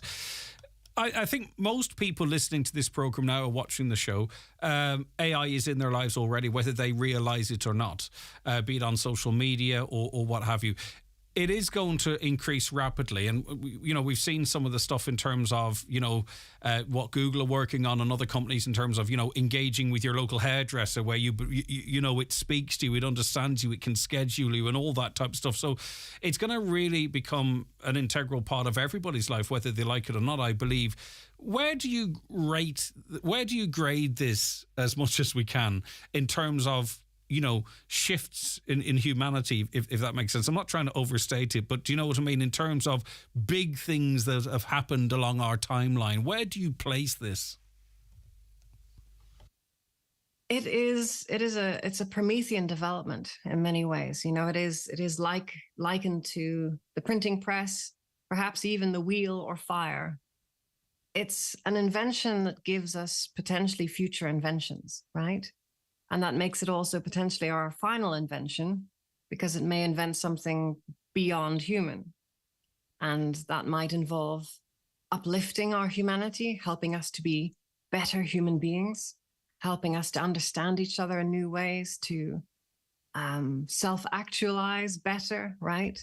Because our civilization is quite good at solving for food and housing and security, increasingly for more people around the world in better ways. But we don't have good answers for love and belonging, for helping people to to reach the maximum heights that they can. And potentially that's something that AI could help us with. However, the inverse is that AI could ultimately end up manipulating us in various ways that we don't find preferable. It could seduce us in various ways. Our relationships with AI could become more compelling than our human relationships, which could be ultimately not to our benefit. And ultimately, AI is emerging as a tool of war, a method of fifth generation hybrid warfare, which is all about plausible deniability and attacks which gradually and slowly, inexorably demoralize people so that the target society collapses in on its own weight, but not a single shot has been fired. And the speed with which it's developing is like, I would suggest, I'm not overstating it, maybe it's even now, but you talk about even in a war environment or controlling the narrative or whatever it might be, like it's probably available now, but widely available. It might be very difficult in a year, 2 years, as soon as that, to be impossible really almost to determine what is presented as reality and what is not, even in terms of sort of video generation. That's how significant this is and how imminent it is. Absolutely. I mean, we're already seeing today that anyone with quite a small subscription fee can now gain access to tools to edit reality in a sense that only intelligence services or possibly Hollywood with major multi-million-dollar budgets had access to. Now, any one of us can alter a scene, replace a character, magically erase somebody out of existence, or completely change how a scenario happened. And that's going to have major impacts not only on things like propaganda, but also potentially within judiciary and evidence, and having to struggle to verify whether a piece of evidence is indeed genuine or not. And sorry for it to be so linear, the question, but if you had two emotions like excitement and fear, where is the scale there for you? Where is the weight? Personally, I'm exhilarated, which is a mixture of excitement and fear. It's when you're on the roller coaster. Stop the word gymnastics. And you're sort of enjoying it, but you also want to barf at the same time. That's kind of where I am personally. Okay, right. But I'm cautiously optimistic. Yeah. I'm cautiously optimistic because we have the beginnings of good standards and certifications to help to support and provide a foundation for the development of more ethical and responsible and robust AI. And really, I liken it to air travel in the 1950s, where, it was exciting but very scary at the same time. But at least humans were flying the planes. But I take mostly, yes. But we had to create good rules around that. Of course. We had to have lots of accidents, but we learned from them. We learned from them quite quickly, and then air travel changed dramatically in its safety. You just wonder where we're at now in terms of AI's influence on the world order, and how much of an influence is it having now, obviously, with human guidance versus, where we might actually go. I think that's really untold at this point. Deirdre Hart is project manager at Donegal County Council. And anyone who might not have been interested in knowing more about artificial intelligence, Deirdre, after listening to Eleanor there, may have their interest peaked, because this is sci-fi, but we're living in it right now, if you know what I mean. It's like, if anyone watched the most recent Mission Impossible film, it's the most plausible of all, as implausible as it might seem, in a way. Deirdre, you're looking forward to a big attendance at the event tomorrow. Yeah, it's great. We have about 100 people registered in person, and we've got about another 70 online, because for us, this conference is part of something bigger. It's looking at the future of regulation and how we in the Northwest could be in a absolutely brilliant position in terms of capitalising on that. Regulation affects all of us, and there's some of these key issues. They cross international boundaries, and in the Northwest, where we've been working as cross-border collaborations for a long time now. So we feel like here we are in terms of the two local authorities working on a cross-border basis and the academic institutions. And we're the interface now in terms of the EU and the UK. We also have a huge amount of North American interest, because what happens in regulation is that often where EU goes, North America follows. So we think we're poised now in terms of setting up a super cluster that focuses on regulation to capitalise. And nowhere else in the world has done that. There's clusters that might look at technology in financial services or technology in medical devices, but there's nowhere in the world at the minute that looks at this cross-sectoral, across all sectors. And you can't look at the future of regulation without looking at AI, because both it's how you regulate AI, as Nell's talked about, in a responsible and safe way, but also you can use AI in a way that will help us comply with regulation. There's a huge cost to industry at the minute in their compliance. A lot of it is still paper-based, so there's huge potential to use AI in a really good way to reduce the costs and really make lives easier for people. But it's that very careful balance in terms of how you regulate AI in a way that keeps that level of innovation, so that can actually help us as well in quite a tricky area. And here we're trying to I suppose build ourselves up as somewhere in the world that people then could look to as a centre of global excellence. And that's why in pulling this conference together, it was great to get Nell involved, because we knew we really wanted AI to be a part of that, to look at how we do that in the future. So, I mean, obviously it is the opening gambit there is, are you interested in knowing more about AI? But who... I mean, maybe you can even look at those that have already said they are going. Who's interested in this really? Like, who is making up your delegates there, and who do you hope to see there? As I say, it is open to most, but is it people that you feel could help shape what we're talking about here? No, absolutely. It's probably a really good mix of like the public agencies and the regulators, people who are looking at regulation in the future. It's also businesses and industry who are regulated and know that they have to comply with regulation. And then it's academic institutions, the ATU, Ulster University and so on, who are looking at, ensuring their students of the future have the right skill set and talent in these fields in terms of regulation and artificial. So it's a really nice mix across, if you imagine those kind of three sectors: public, private and academic. Yeah, and all of those are, including Nell there, all of those are sort of reflected in the speakers list as well.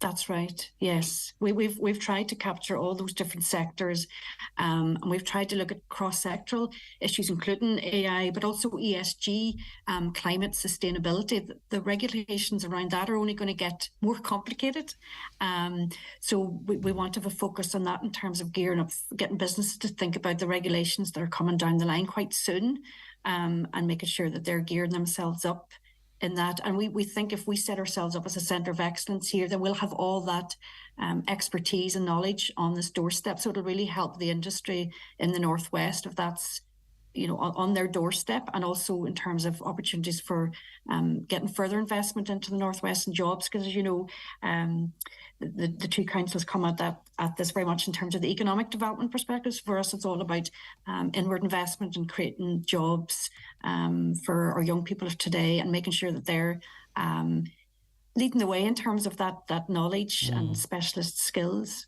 Yeah, for sure. And with that in mind, we do need although they're very young, but our 13, 14, 15-year-olds and so on, looking to see where the world's going to be in 4, 5, 6 years. It all reminds me of the time of the economic crash.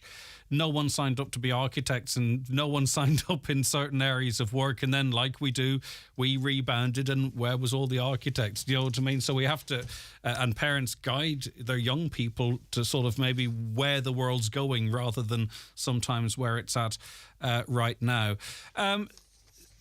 Now, so where do you see us in 5 years? Not from an educational perspective, but from an AI perspective.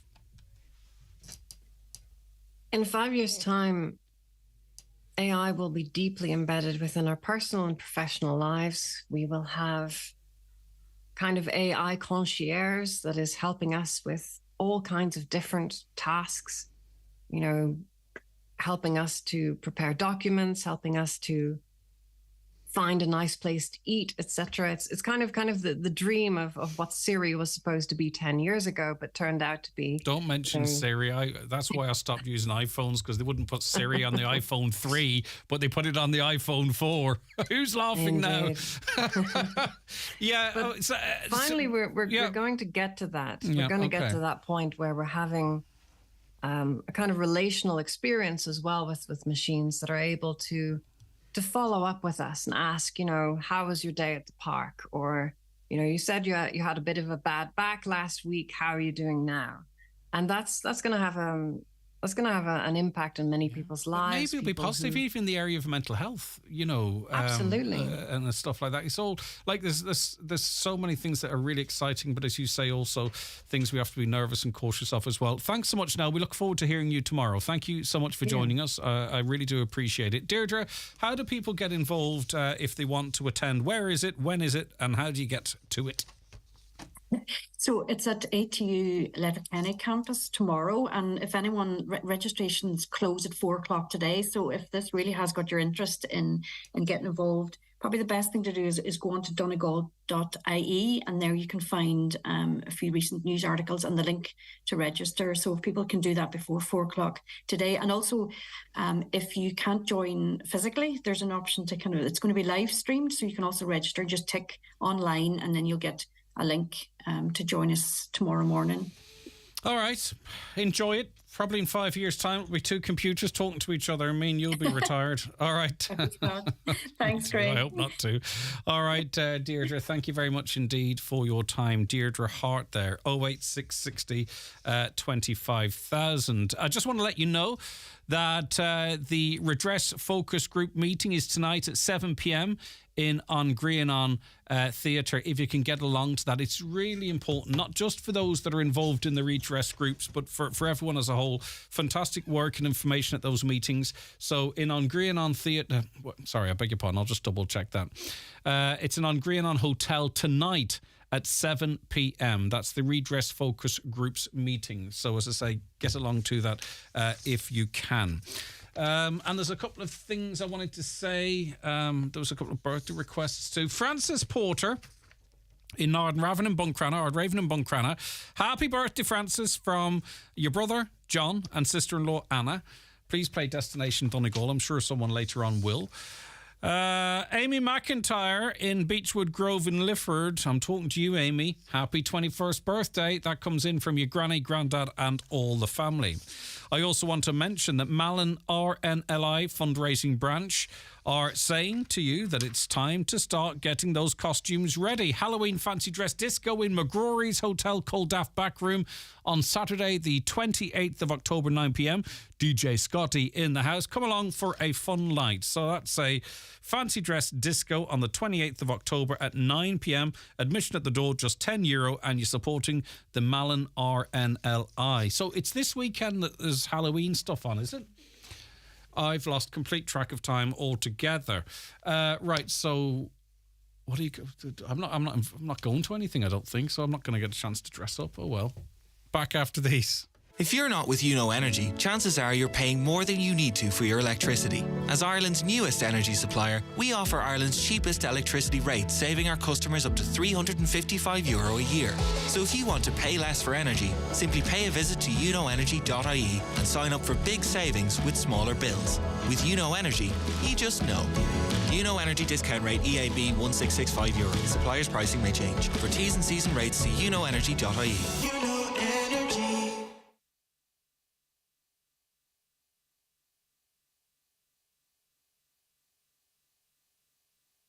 The county's #1 talk show, The 9 till Noon Show on Highland Radio. At Sister Sarah's Gastropub Letterkenny, let us look after your Christmas party needs this December with excellent food and entertainment in Letterkenny's premier venue, 9122238. Sister Sarah's, proud sponsors of today's show. Hi, Teresa Mannion here with a road safety alert for bad weather. If a road is flooded, do not drive through it and heed any detours or road closures placed by the Gardaí or local authorities. Don't risk getting stranded and don't put life at risk. Visit rsa.ie from the Road Safety Authority. Order your new 241 car at Highland Motors Open Week. Choose from Citroën, Dacia and Renault. Choose from diesel, petrol, hybrid or full electric. Choose from hatchbacks right up to 7-seaters and from an amazing commercial range. Choose your new 241 this week at Highland Motors, Mountaintop, Letterkenny. Permanent TSB is now known as PTSB. But it's not just our name that's different. Our customers' needs are evolving, so we're evolving too, by bringing the best of technology and people together. Every interaction, every innovation, and every connection is built upon a better understanding of you. And it all comes together to create a banking experience that's altogether more human. PTSB, altogether more human. Permanent TSB PLC trading as PTSB is regulated by the Central Bank of Ireland. Make your next menswear choice at Watson Menswear Letterkenny. From suits to casual wear, there's big names to choose from like Andre, Tom Penn, Rimazumo, Superdry, Penguin and Tommy Bow. If you're going to a special occasion or big event, get fitted in style at Watson Menswear, open 7 days a week on Main Street, Letterkenny, online at watsonmenswear.com or follow on social media for details of offers and new arrivals. The Christmas Club is also now open and a small deposit will secure any item. This Halloween half-term, there are ghastly goings-on across Northern Ireland with the National Trust. Enjoy an enchanting Hallows Eve at Castle Ward. Sink your finds into the new food fair at Florence Court's Harvest Festival of Colour. Tiptoe into the world of spooky trails and storytelling at Mount Stewart. And brave Finn's Frightful Fun Fest at the Giant's Causeway. With broomstick risks at Spring Hill and a monster market at Llewellyn Garden. Search National Trust NI. Highland Radio time checks with Expressway. Travel Route 32 from Letterkenny to Dublin when you book online and travel for less. Expressway, bringing you the time at 11:28. Now, the Israeli embassy has admitted a tweet by one of its senior diplomats was wrong after she claimed Ireland was funding tunnels under Gaza that are used by Hamas. She said the deputy head mission of the Israeli embassy in Ireland made the claim on X, which is formerly Twitter. Ms. Maouz wrote, Ireland wondering who funded those tunnels of terror? A short investigation. Direction 1, find a mirror. 2, direct it to yourself. 3, voila. All right, okay. We're joined on the programme now by Liam. Liam, what's your reaction to that kind of language, albeit deleted? It's still there, it's still out there, and it's not sort of the only reprimand Ireland has had from is people who represent Israel. And Greg, to be honest with you, I was quite annoyed. This is the kind of rhetoric that's going around the whole time by Israel and Israel representatives. That diplomat had no right whatsoever to use that kind of language. But then we have our own ambassador here in Ireland, and she wasn't very, very helpful what she said about President Higgins said. From what I recollect, President Higgins basically said it's a war crime. Well, Greg, can I give you a little comparison and maybe you can help me out here? I'm not really familiar with what's going on. I'm ignorant of the thing in the sense. 47, the British was given back what was called the Ottoland. They were giving it back to the Palestinians. But at the same time, they went along and brought in the Jews. And by bringing in the Jews, war erupted between 1947 and 48, which 750 Palestinians were thrown out, burnt out, kicked out and shot out of their homes. And they had to find refuge somewhere else. And this is one of the start of it in 1947 and 48, and has continued ever since. We had a leader there, I think his name was Yasser Arafat, and he, even though he was a member of the PLO, he was trying in the latter end. I think they brought up an agreement in 1943 called the Oslo Accord. I'm almost sure that's what it was called. And basically that was what he said was that Israel should live in peace, but equally the people of Palestine should live in peace. The problem with Israel and all its leaders, they just want to own the whole world. That's it, but it is Maybe complex. Well, I'm sure I mean, are you saying Jewish people want to own the whole world? That's relatively what you said. Well, okay. You know, I mean, that's they want to take over that whole area there in that part but of the also world. there are those in that part of the world as well that want the complete annihilation of all Jewish people. So whoever's... See, I don't... People sort of say, no, it's their fault, it's their fault, it's their fault. The bottom line is my concern is particularly what men do, mostly men shoot at each other and blow each other up or whatever. I'm not sure we can ever stop that. But whether it's Israeli children and civilians or those in Gaza or Palestine more generally, that's just unbelievable. The wrongs and the rights, people going back and forward and back to the 40s, and I get that, and sometimes you have to go back in history to find out where we are and where we're going. But there's no... But now, to be fair to you, Grant, I agree with you. I probably should have said it first. I'm totally opposed to what Hamas did that time. Apparently there was 1,400 people murdered that week, where the Hamas came in and just shot and kidnapped relentlessly. Now, some reports says 1,200 of them were Israeli soldiers. I don't actually know. But you're right in what you're saying. It's all wrong. But how to start it, I'm not sure. But I mean, the Americans pumping in money left, right and centre definitely is not going to start anything, because if you have money and power and guns coming in like that, you're going to do like Putin above in Russia. He wants to take over. He wants to annihilate all the Ukrainian people, and he wants that part of the world so that he could grow food and control the world. So as an ex-president of America one time says, if we can control the clouds, we can control the weather, we can control the world. And then he changed it. He said, if we can control the food, we can control. And that's basically what Putin is doing. The one thing too, though, and I think this talks more to your point as well, is that it seems that even qualified criticism of Israel, you get into bother for it. So even if you say, right, Israel are entitled to defend themselves, but they can't go in blanket bombing civilians because that's a war crime. Even if you said that, and I think to most right-thinking people, not just in Ireland but across the world, that would be an acceptable statement. It seems, and that's really as much as I heard from the president, really, if the truth be told. You can get into serious bother for that. So can I give you an analogy? We'll just say we're back in 1980 in Ireland, or 85 or 86, and a certain terrorist group, which was then called, I'm not sure if they were a terrorist group, they were called the IRA, and they went along and planted off a few bombs and killed some people. That gives the British the right to come in and murder, bomb, less and butcher and slaughter the people in Northern Ireland. Did it? It didn't. That's basically what's happening. Well, that's what's happening. That's what's happening in Gaza, Liam. Israel is bombing the civilian population and killing innocent people with a view to altering the stance of the leadership of that country. That's what terrorist groups in inverted commas do.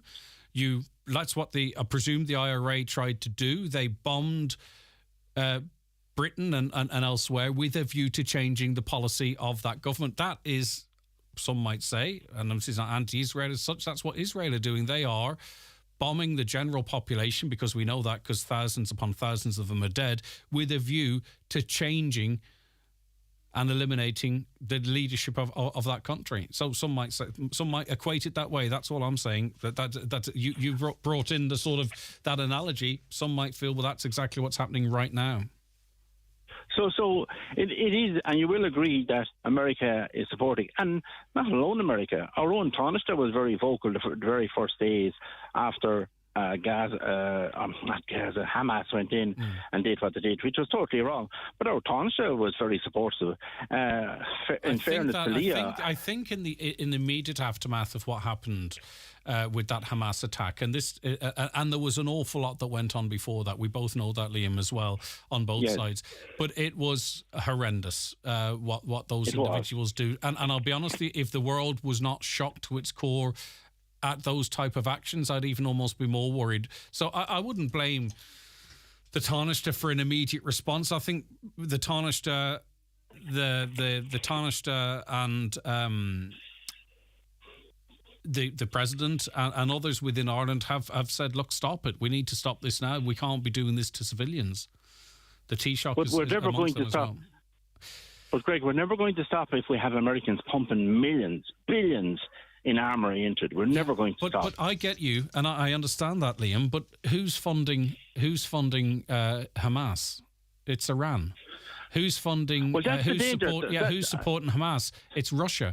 So this is what makes me laugh when some people of a certain political persuasion on social media they back Israel and they back Russia at the same time, which is crazy because they are enemies of each other effectively. But if Russia and Iran are backing Hamas, which they are, okay, is it not then understandable, as abhorrent as it is that these US bombs are killing civilians in Gaza, is it not understandable, though, in a geopolitical sense, that Western allies are going to roll in behind Israel? Because it's effectively Israel, the West, versus Hamas, Iran, Russia. Well, Greg, I'm of the older members of the world, and I think the very opposite. I think if Israel actually pulled back, totally pull back, and I mean that. They have a lot to suffer from the fact that people are killed and innocent people and people are kidnapped. I think if they pull back, because if they go forward with this ground force, they're going to murder and butcher everybody and level it in front of them. But you're dead right. Then Iran is going to come in. That's going to be worse. That's going to be way worse. Iran is only looking for an excuse to go in. And they actually have announced that if there's a ground force going in, as we speak at the moment, they're having meetings on this. And the Hezbollah are having in north, on the northern border. And we've got Israel bombing in Syria at the moment. It really is a powder keg. I do think the likes of Biden are starting to get a wee bit worried about it because their language is changing. And I think they are trying to prevent Israel from doing exactly what you've talked about for the exact reasons that you talked about. I don't think the West can afford to fight two wars on two fronts, i.e. in Ukraine and i.e. in the Middle East. But again, it's the incredible loss of life. It's like the amount of young Russian men, the young Ukrainian men and women, the young Israelis, the young everyone in Gaza. I mean, it's just the world's going to pot. Yeah, it's gone totally bad. If and I agree again now, I'm of the older persuasion. If there was such a thing as a God, now is the time to start coming down, because the world needs him or needs somebody. Because it's gone absolutely stormy. And someone said to me, what's it all over? Is it about power? Is it about religion? Is it about greed? I'm not sure, Greg. Well, power, money, there's a lot of money in war. And it's made off the back of soldiers, really, who are sent into these scenarios, probably not really knowing what they're fighting for. To die. Yeah, it is. It's horrendous what's going on. And listen, I'm listening to a senior police officer with the Israeli police force, and he said that to those that are protesting Israel's actions in Gaza, he'd round them up and put them on buses and drive the buses into the centre of Gaza. Which effectively meant that if they opposed them within Israel, they'd just be part of the collateral damage in Gaza. That kind of language from senior police. I don't see any space for it. I don't know enough about it to have an opinion more than me and you are, Liam. But this is horrendous, the type of language that's being used by all sides. Well, I'll tell you a good one before I let you go, Greg, because I don't want to be holding up your time. We would go to visit our son in South Korea. And being the type of person I am, I would go up to a policeman and ask him certain questions, the speed of the traffic down along and things like that. And I happened to coincidentally say to him, what do you think of the American president, which at the time was Mr. Trump? And he said, once he's there, we're safe. And I go, sorry, I don't understand. He says, North Korea is mad, the leader, Jim Trump, whatever his name is, but he knows that President Trump is more mad. And once he knows that, we're safe. Isn't that unreal? Well, that was a policeman. I actually can understand it, because at that time Trump was meeting with Kim Jong-un, and that's what he wants. He wants to be sort of... Anyway, we're a million miles away from that now, because that's another area of the world. And then you also take in the China-Taiwan situation, and... We need a reset, Liam. Listen, thanks very much for your call. Lovely to chat. Thanks a million, Greg. All right, take care, Liam. Thank you. Bye for now. Watch the show live now on YouTube, Facebook, and at highlandradio.com. 'Tis almost the season to indulge. Secure your staff party or get-together at Sister Sarah's Letterkenny. Christmas party nights now available to book on 9122238. Sister Sarah's, our proud sponsors of today's show. It's time to transform your smile with the help of Blue Poppy Dental, Letterkenny and Donegal Town. Their expert team offer orthodontics, teeth whitening, implants and composite bonding, all in-house. Start your journey by calling 074 974 0404 or easily book your own appointment online at a time that suits you through their user-friendly patient portal, available anytime, anywhere at bluepoppydental.com. Blue Poppy Dental and Orthodontics. Medical card patients welcome in our Donegal Town practice. We all want to live in a more sustainable world, so let's start by living in more sustainable homes. SSE Airtricity makes it easy with the Generation Green Home Upgrade. Our award-winning one-stop shop initiative partners with experts in insulation, heating, solar, windows and doors to make your home more energy efficient and cost-effective. We do all the hard work for you with end-to-end project management and a streamlined SEAI grant application process. Discover your home's BER rating at sseairtricity.com/home upgrade and see how a Generation Green home upgrade can benefit you. Registered with the SEAI for home energy upgrades. Grants offered are provided by the Government of Ireland through the Sustainable Energy Authority of Ireland. Did you hear about Nissan's 2-for-1 offer? Wait, do you mean 2-for-1, the license plate, or 2 cars for the price of 1? Both. If you buy a selected 2-for-1 Nissan now, in 2025 they'll replace it with a 251 Nissan for free. Wow, that really is a 2-for-1 offer. Buy a selected 2-for-1 Nissan and get a 251 Nissan for free. For details about this and all our 2-for-1 offers, contact your local Nissan dealer or visit nissan.ie. Terms and conditions apply. Nissan, innovation that excites. It's important to you to know where your food comes from. Isn't it just as important to know where your information comes from? It's not always easy to verify what you see, read, or hear. But now there's help. Visit www.bemediasmart.ie. Stop, think, check. Be Media Smart.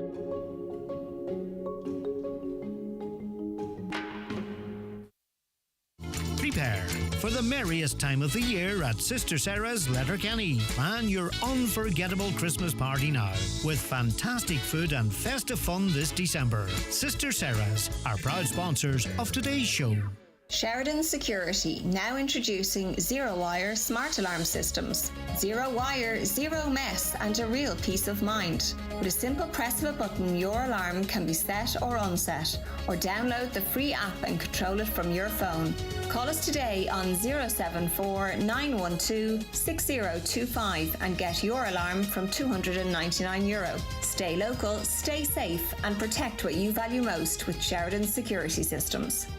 Come and experience awesome this weekend at Connolly's 2019 Mercedes-Benz Motor Show at Letterkenny Golf Club, November 2nd and 3rd. Test drive the entire 2020 range, along with a selection of Mercedes-Benz certified used cars. You can also view the Mercedes-Benz, the all-electric EQC, CLS, AMG 53, CLA Coupe, A-Class Saloon, and the all-new GLE. Book your test drive at testdrive@connellys.ie or call into us today on November 2nd and 3rd at Letterkenny Golf Course. Full driver's license required on day of test drive. CLS AMG static display only. This is an emergency appeal from UNICEF for children affected by the crisis in Gaza. Right now, hundreds of thousands of children are in extreme danger. They need medical supplies, shelter, and clean water. UNICEF is on the ground in Gaza. Please donate now at unicef.ie. Thank you. A visit to Rossview Business Park in Letterkenny is a must this weekend, where Donegal Tile Centre, together with Rossview Interiors, are having a mega 3-day sale this Thursday the 26th, Friday the 27th and Saturday the 28th. There'll be wall and floor tiles at less than half price, vanity units from €180 and freestanding baths reduced to $799. Get a massive 40% discount off real leather sofas. Corner suites are from €990, dining sets from $790, and there'll be huge huge savings on occasional furniture. So come along this weekend to Rossview Business Park, Letterkenny, just off the Polestar roundabout, and pick up a real bargain. Highland Radio weather updates with Ireland West Airport, where you can now fly daily to London Heathrow with Aer Lingus and connect via Heathrow to over 80 destinations worldwide, including Boston, New York and more. Okay, there'll be a mix of sunny spells and scattered showers for the rest of today, with some heavy showers possible. The best of the sunny spells will develop later in the afternoon and evening. Temperatures 12 to 14 degrees. Thank you so much for all of your calls and contributions on the programme today. We'll get to some of those before the show ends, but we want to welcome onto the programme now Conor Gallagher, crime and security correspondent with the Irish Times. And we're going to speak about Yousef Palani, who murdered 2 men in Sligo last year and targeted his victims due to hostility and prejudice towards gay men. Well, he's been sentenced to life in imprisonment. Conor, I mean, all of cases of these natures are very difficult, but this was a particularly gruesome and brutal case. Absolutely. I mean, just all murders, as you said, are horrific, Greg, but this one just had that added level of brutality and inhumanity, not least the nature, the incredibly violent nature of the attacks carried out by Palani on his 3 victims, 2 of which he killed and mutilated their bodies. I won't go into the exact detail, but it was just incredibly distressing for the friends of Aidan Moffat, the first fatal victim who discovered his body in the home, and then the nieces of Michael Snee, who's the second fatal victim, not to mention the ongoing trauma being suffered by Anthony Burke, who was Palani's first victim, who he stabbed in the eye, and miraculously Burke managed to call 999 and he managed to pull through, and he's a very resilient, impressive person. And then there's this other kind of sensitivity around it, that these were Palani targeted these men because they were gay. He used gay dating apps to meet them and to kind of convince them that he was, you know, a normal guy, and in the case of Anthony Burke, at least, the circumstances of the murder meant he had to come out as gay. Everyone knew he was gay, and he was quite happy with, you know, people not knowing that. So another awful side effect is, you know, added to the trauma, is it kind of forced him against his will to come out as gay. And now he told me that he feels forever associated with these murders. You know, the people of Sligo have been very, very supportive to him. But people will still stop and stare and look at him, and he knows what they're thinking. Palani said that he would have continued if he wasn't stopped. That's right, yeah. So Palani was arrested following this very dramatic Garda manhunt. You know, you had a convoy of 8 or 9 vehicles of heavily armed Gardaí travelling around, visiting the homes of gay men in the Sligo area with the assistance of Mr. Burke in an effort to find his next victim, or at least warn people to be very, very careful about who they talk to online. So Palani, he was finally arrested. Gardaí got a photo of him and was shown it around Sligo town, and someone recognised him and was able to give his full address. Gardaí planned a massive arrest operation, cleared out all the neighbouring houses, shined a spotlight into the house, then ordered Palani to come out with hands up, and he did. He came out peacefully. Initially in an interview, he made no admissions. He said he'd nothing to do with it, wasn't there. But then by the third interview, I think the enormity of the evidence, it was insurmountable, he realised, and he made admissions, and he made very full and graphic admissions. He said that being gay is a sin under Islam, but he also said he didn't hate the men because they were gay, so quite contradictory in places. And he also said the voices made him do it. He was hearing voices. He said he had mental health issues, and it was the voices really that made him do it. This was an early attempt at, you know, preparing an insanity plea, but the Gardaí and indeed psychiatric evidence and assessments found he wasn't insane. He might be a very disturbed individual, but he didn't meet the legal definition of insanity. And what about this money found in his property? An enormous amount of money. The Gardaí don't believe that this was, part of him being radicalised or the funding of his actions, but it still remains a mystery, does it? Somewhat of a mystery, yeah. This is €350,000 in cash, large denomination notes, which were found in 2 suitcases in the home. And obviously, Gardaí's mind went to maybe there was an outside organisation, extremist organisation involved in funding Palani to carry out these acts. They liaised with their international partners and intelligence agencies to see if Palani was on any of their radars. He wasn't. The Criminal Assets Bureau had a look at it. They couldn't find any evidence of illegitimate sources. The working theory is that this is just the savings of the family over the years. It's a family of 8 siblings and 2 parents. They came from Iraq about 17 years ago when Yusuf Palani was 6 years old and settled here under a refugee resettlement program. It's understood they had lived a relatively high standard of living in Iraq and brought some of that cash with them, but only some. The rest was saved up over the years. The family are very frugal and don't trust banks. But I think the exact source of the money might remain a mystery, but Gardaí seem very, very confident it's not linked to terrorism or organised crime or anything like that. OK, Conor, listen, thank you so much for your time this morning. I greatly appreciate it. Conor Gallagher, who is crime and security correspondent with the Irish Times, giving us details of that trial yesterday, at which Yusuf Palani was sentenced to life imprisonment, having taken the lives in the most horrific circumstances of Aidan Moffat and Michael Snee, and he was also sentenced as having pled guilty to the serious harm to Anthony Burke.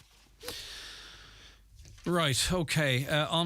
Back to other matters. Ironically, Pádraig McLaughlin is the spokesperson for fisheries and the marine, a man who spoke against the reintroduction of the voicenage, which was massively negative implications for small inland fishermen, and then voted for the reintroduction in the Dáil. So I wouldn't pin my hopes on him to get a result on the hospital.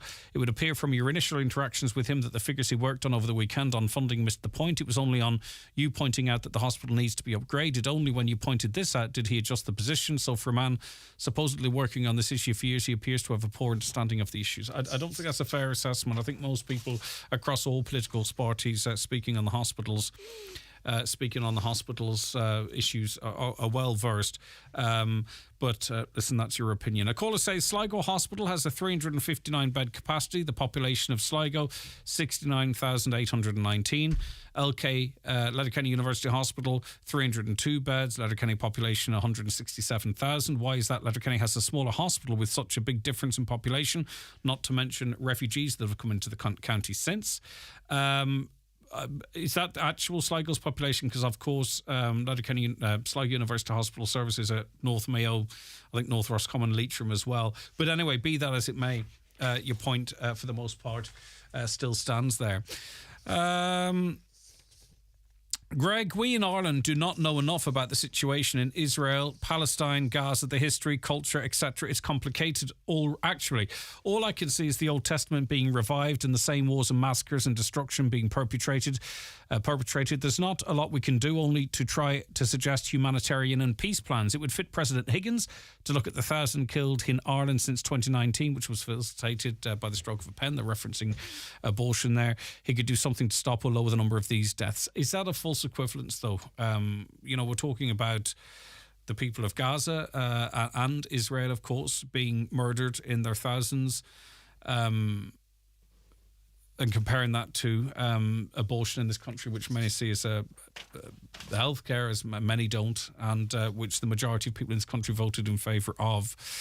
Why are we not commenting on the fact that Israel is the aggressor backed by the US and have been oppressing Gaza since 2006-7? Long before that, some would say. That's precisely was the nature of the conversation.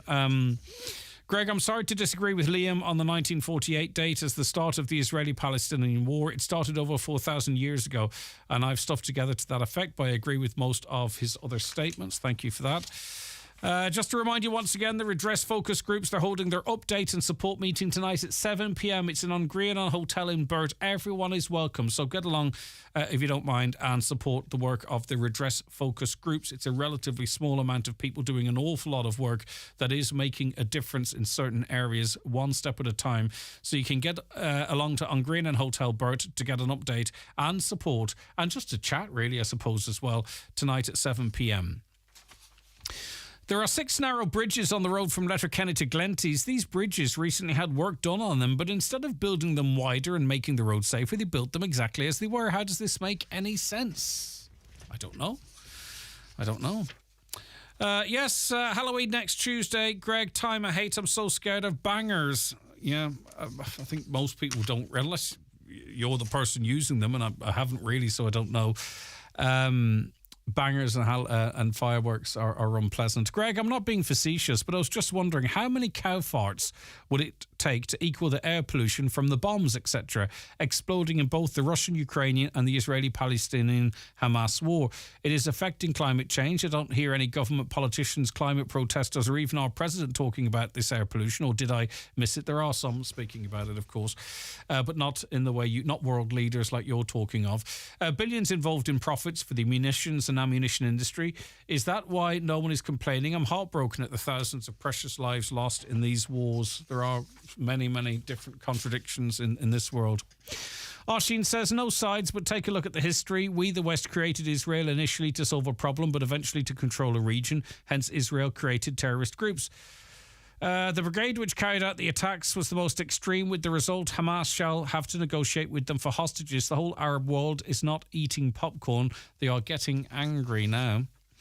Greg, would it not be better to have those traffic lights at the Polestar roundabout working part-time like the ones in Derry at Strand Road roundabout? They seem to be a good job there.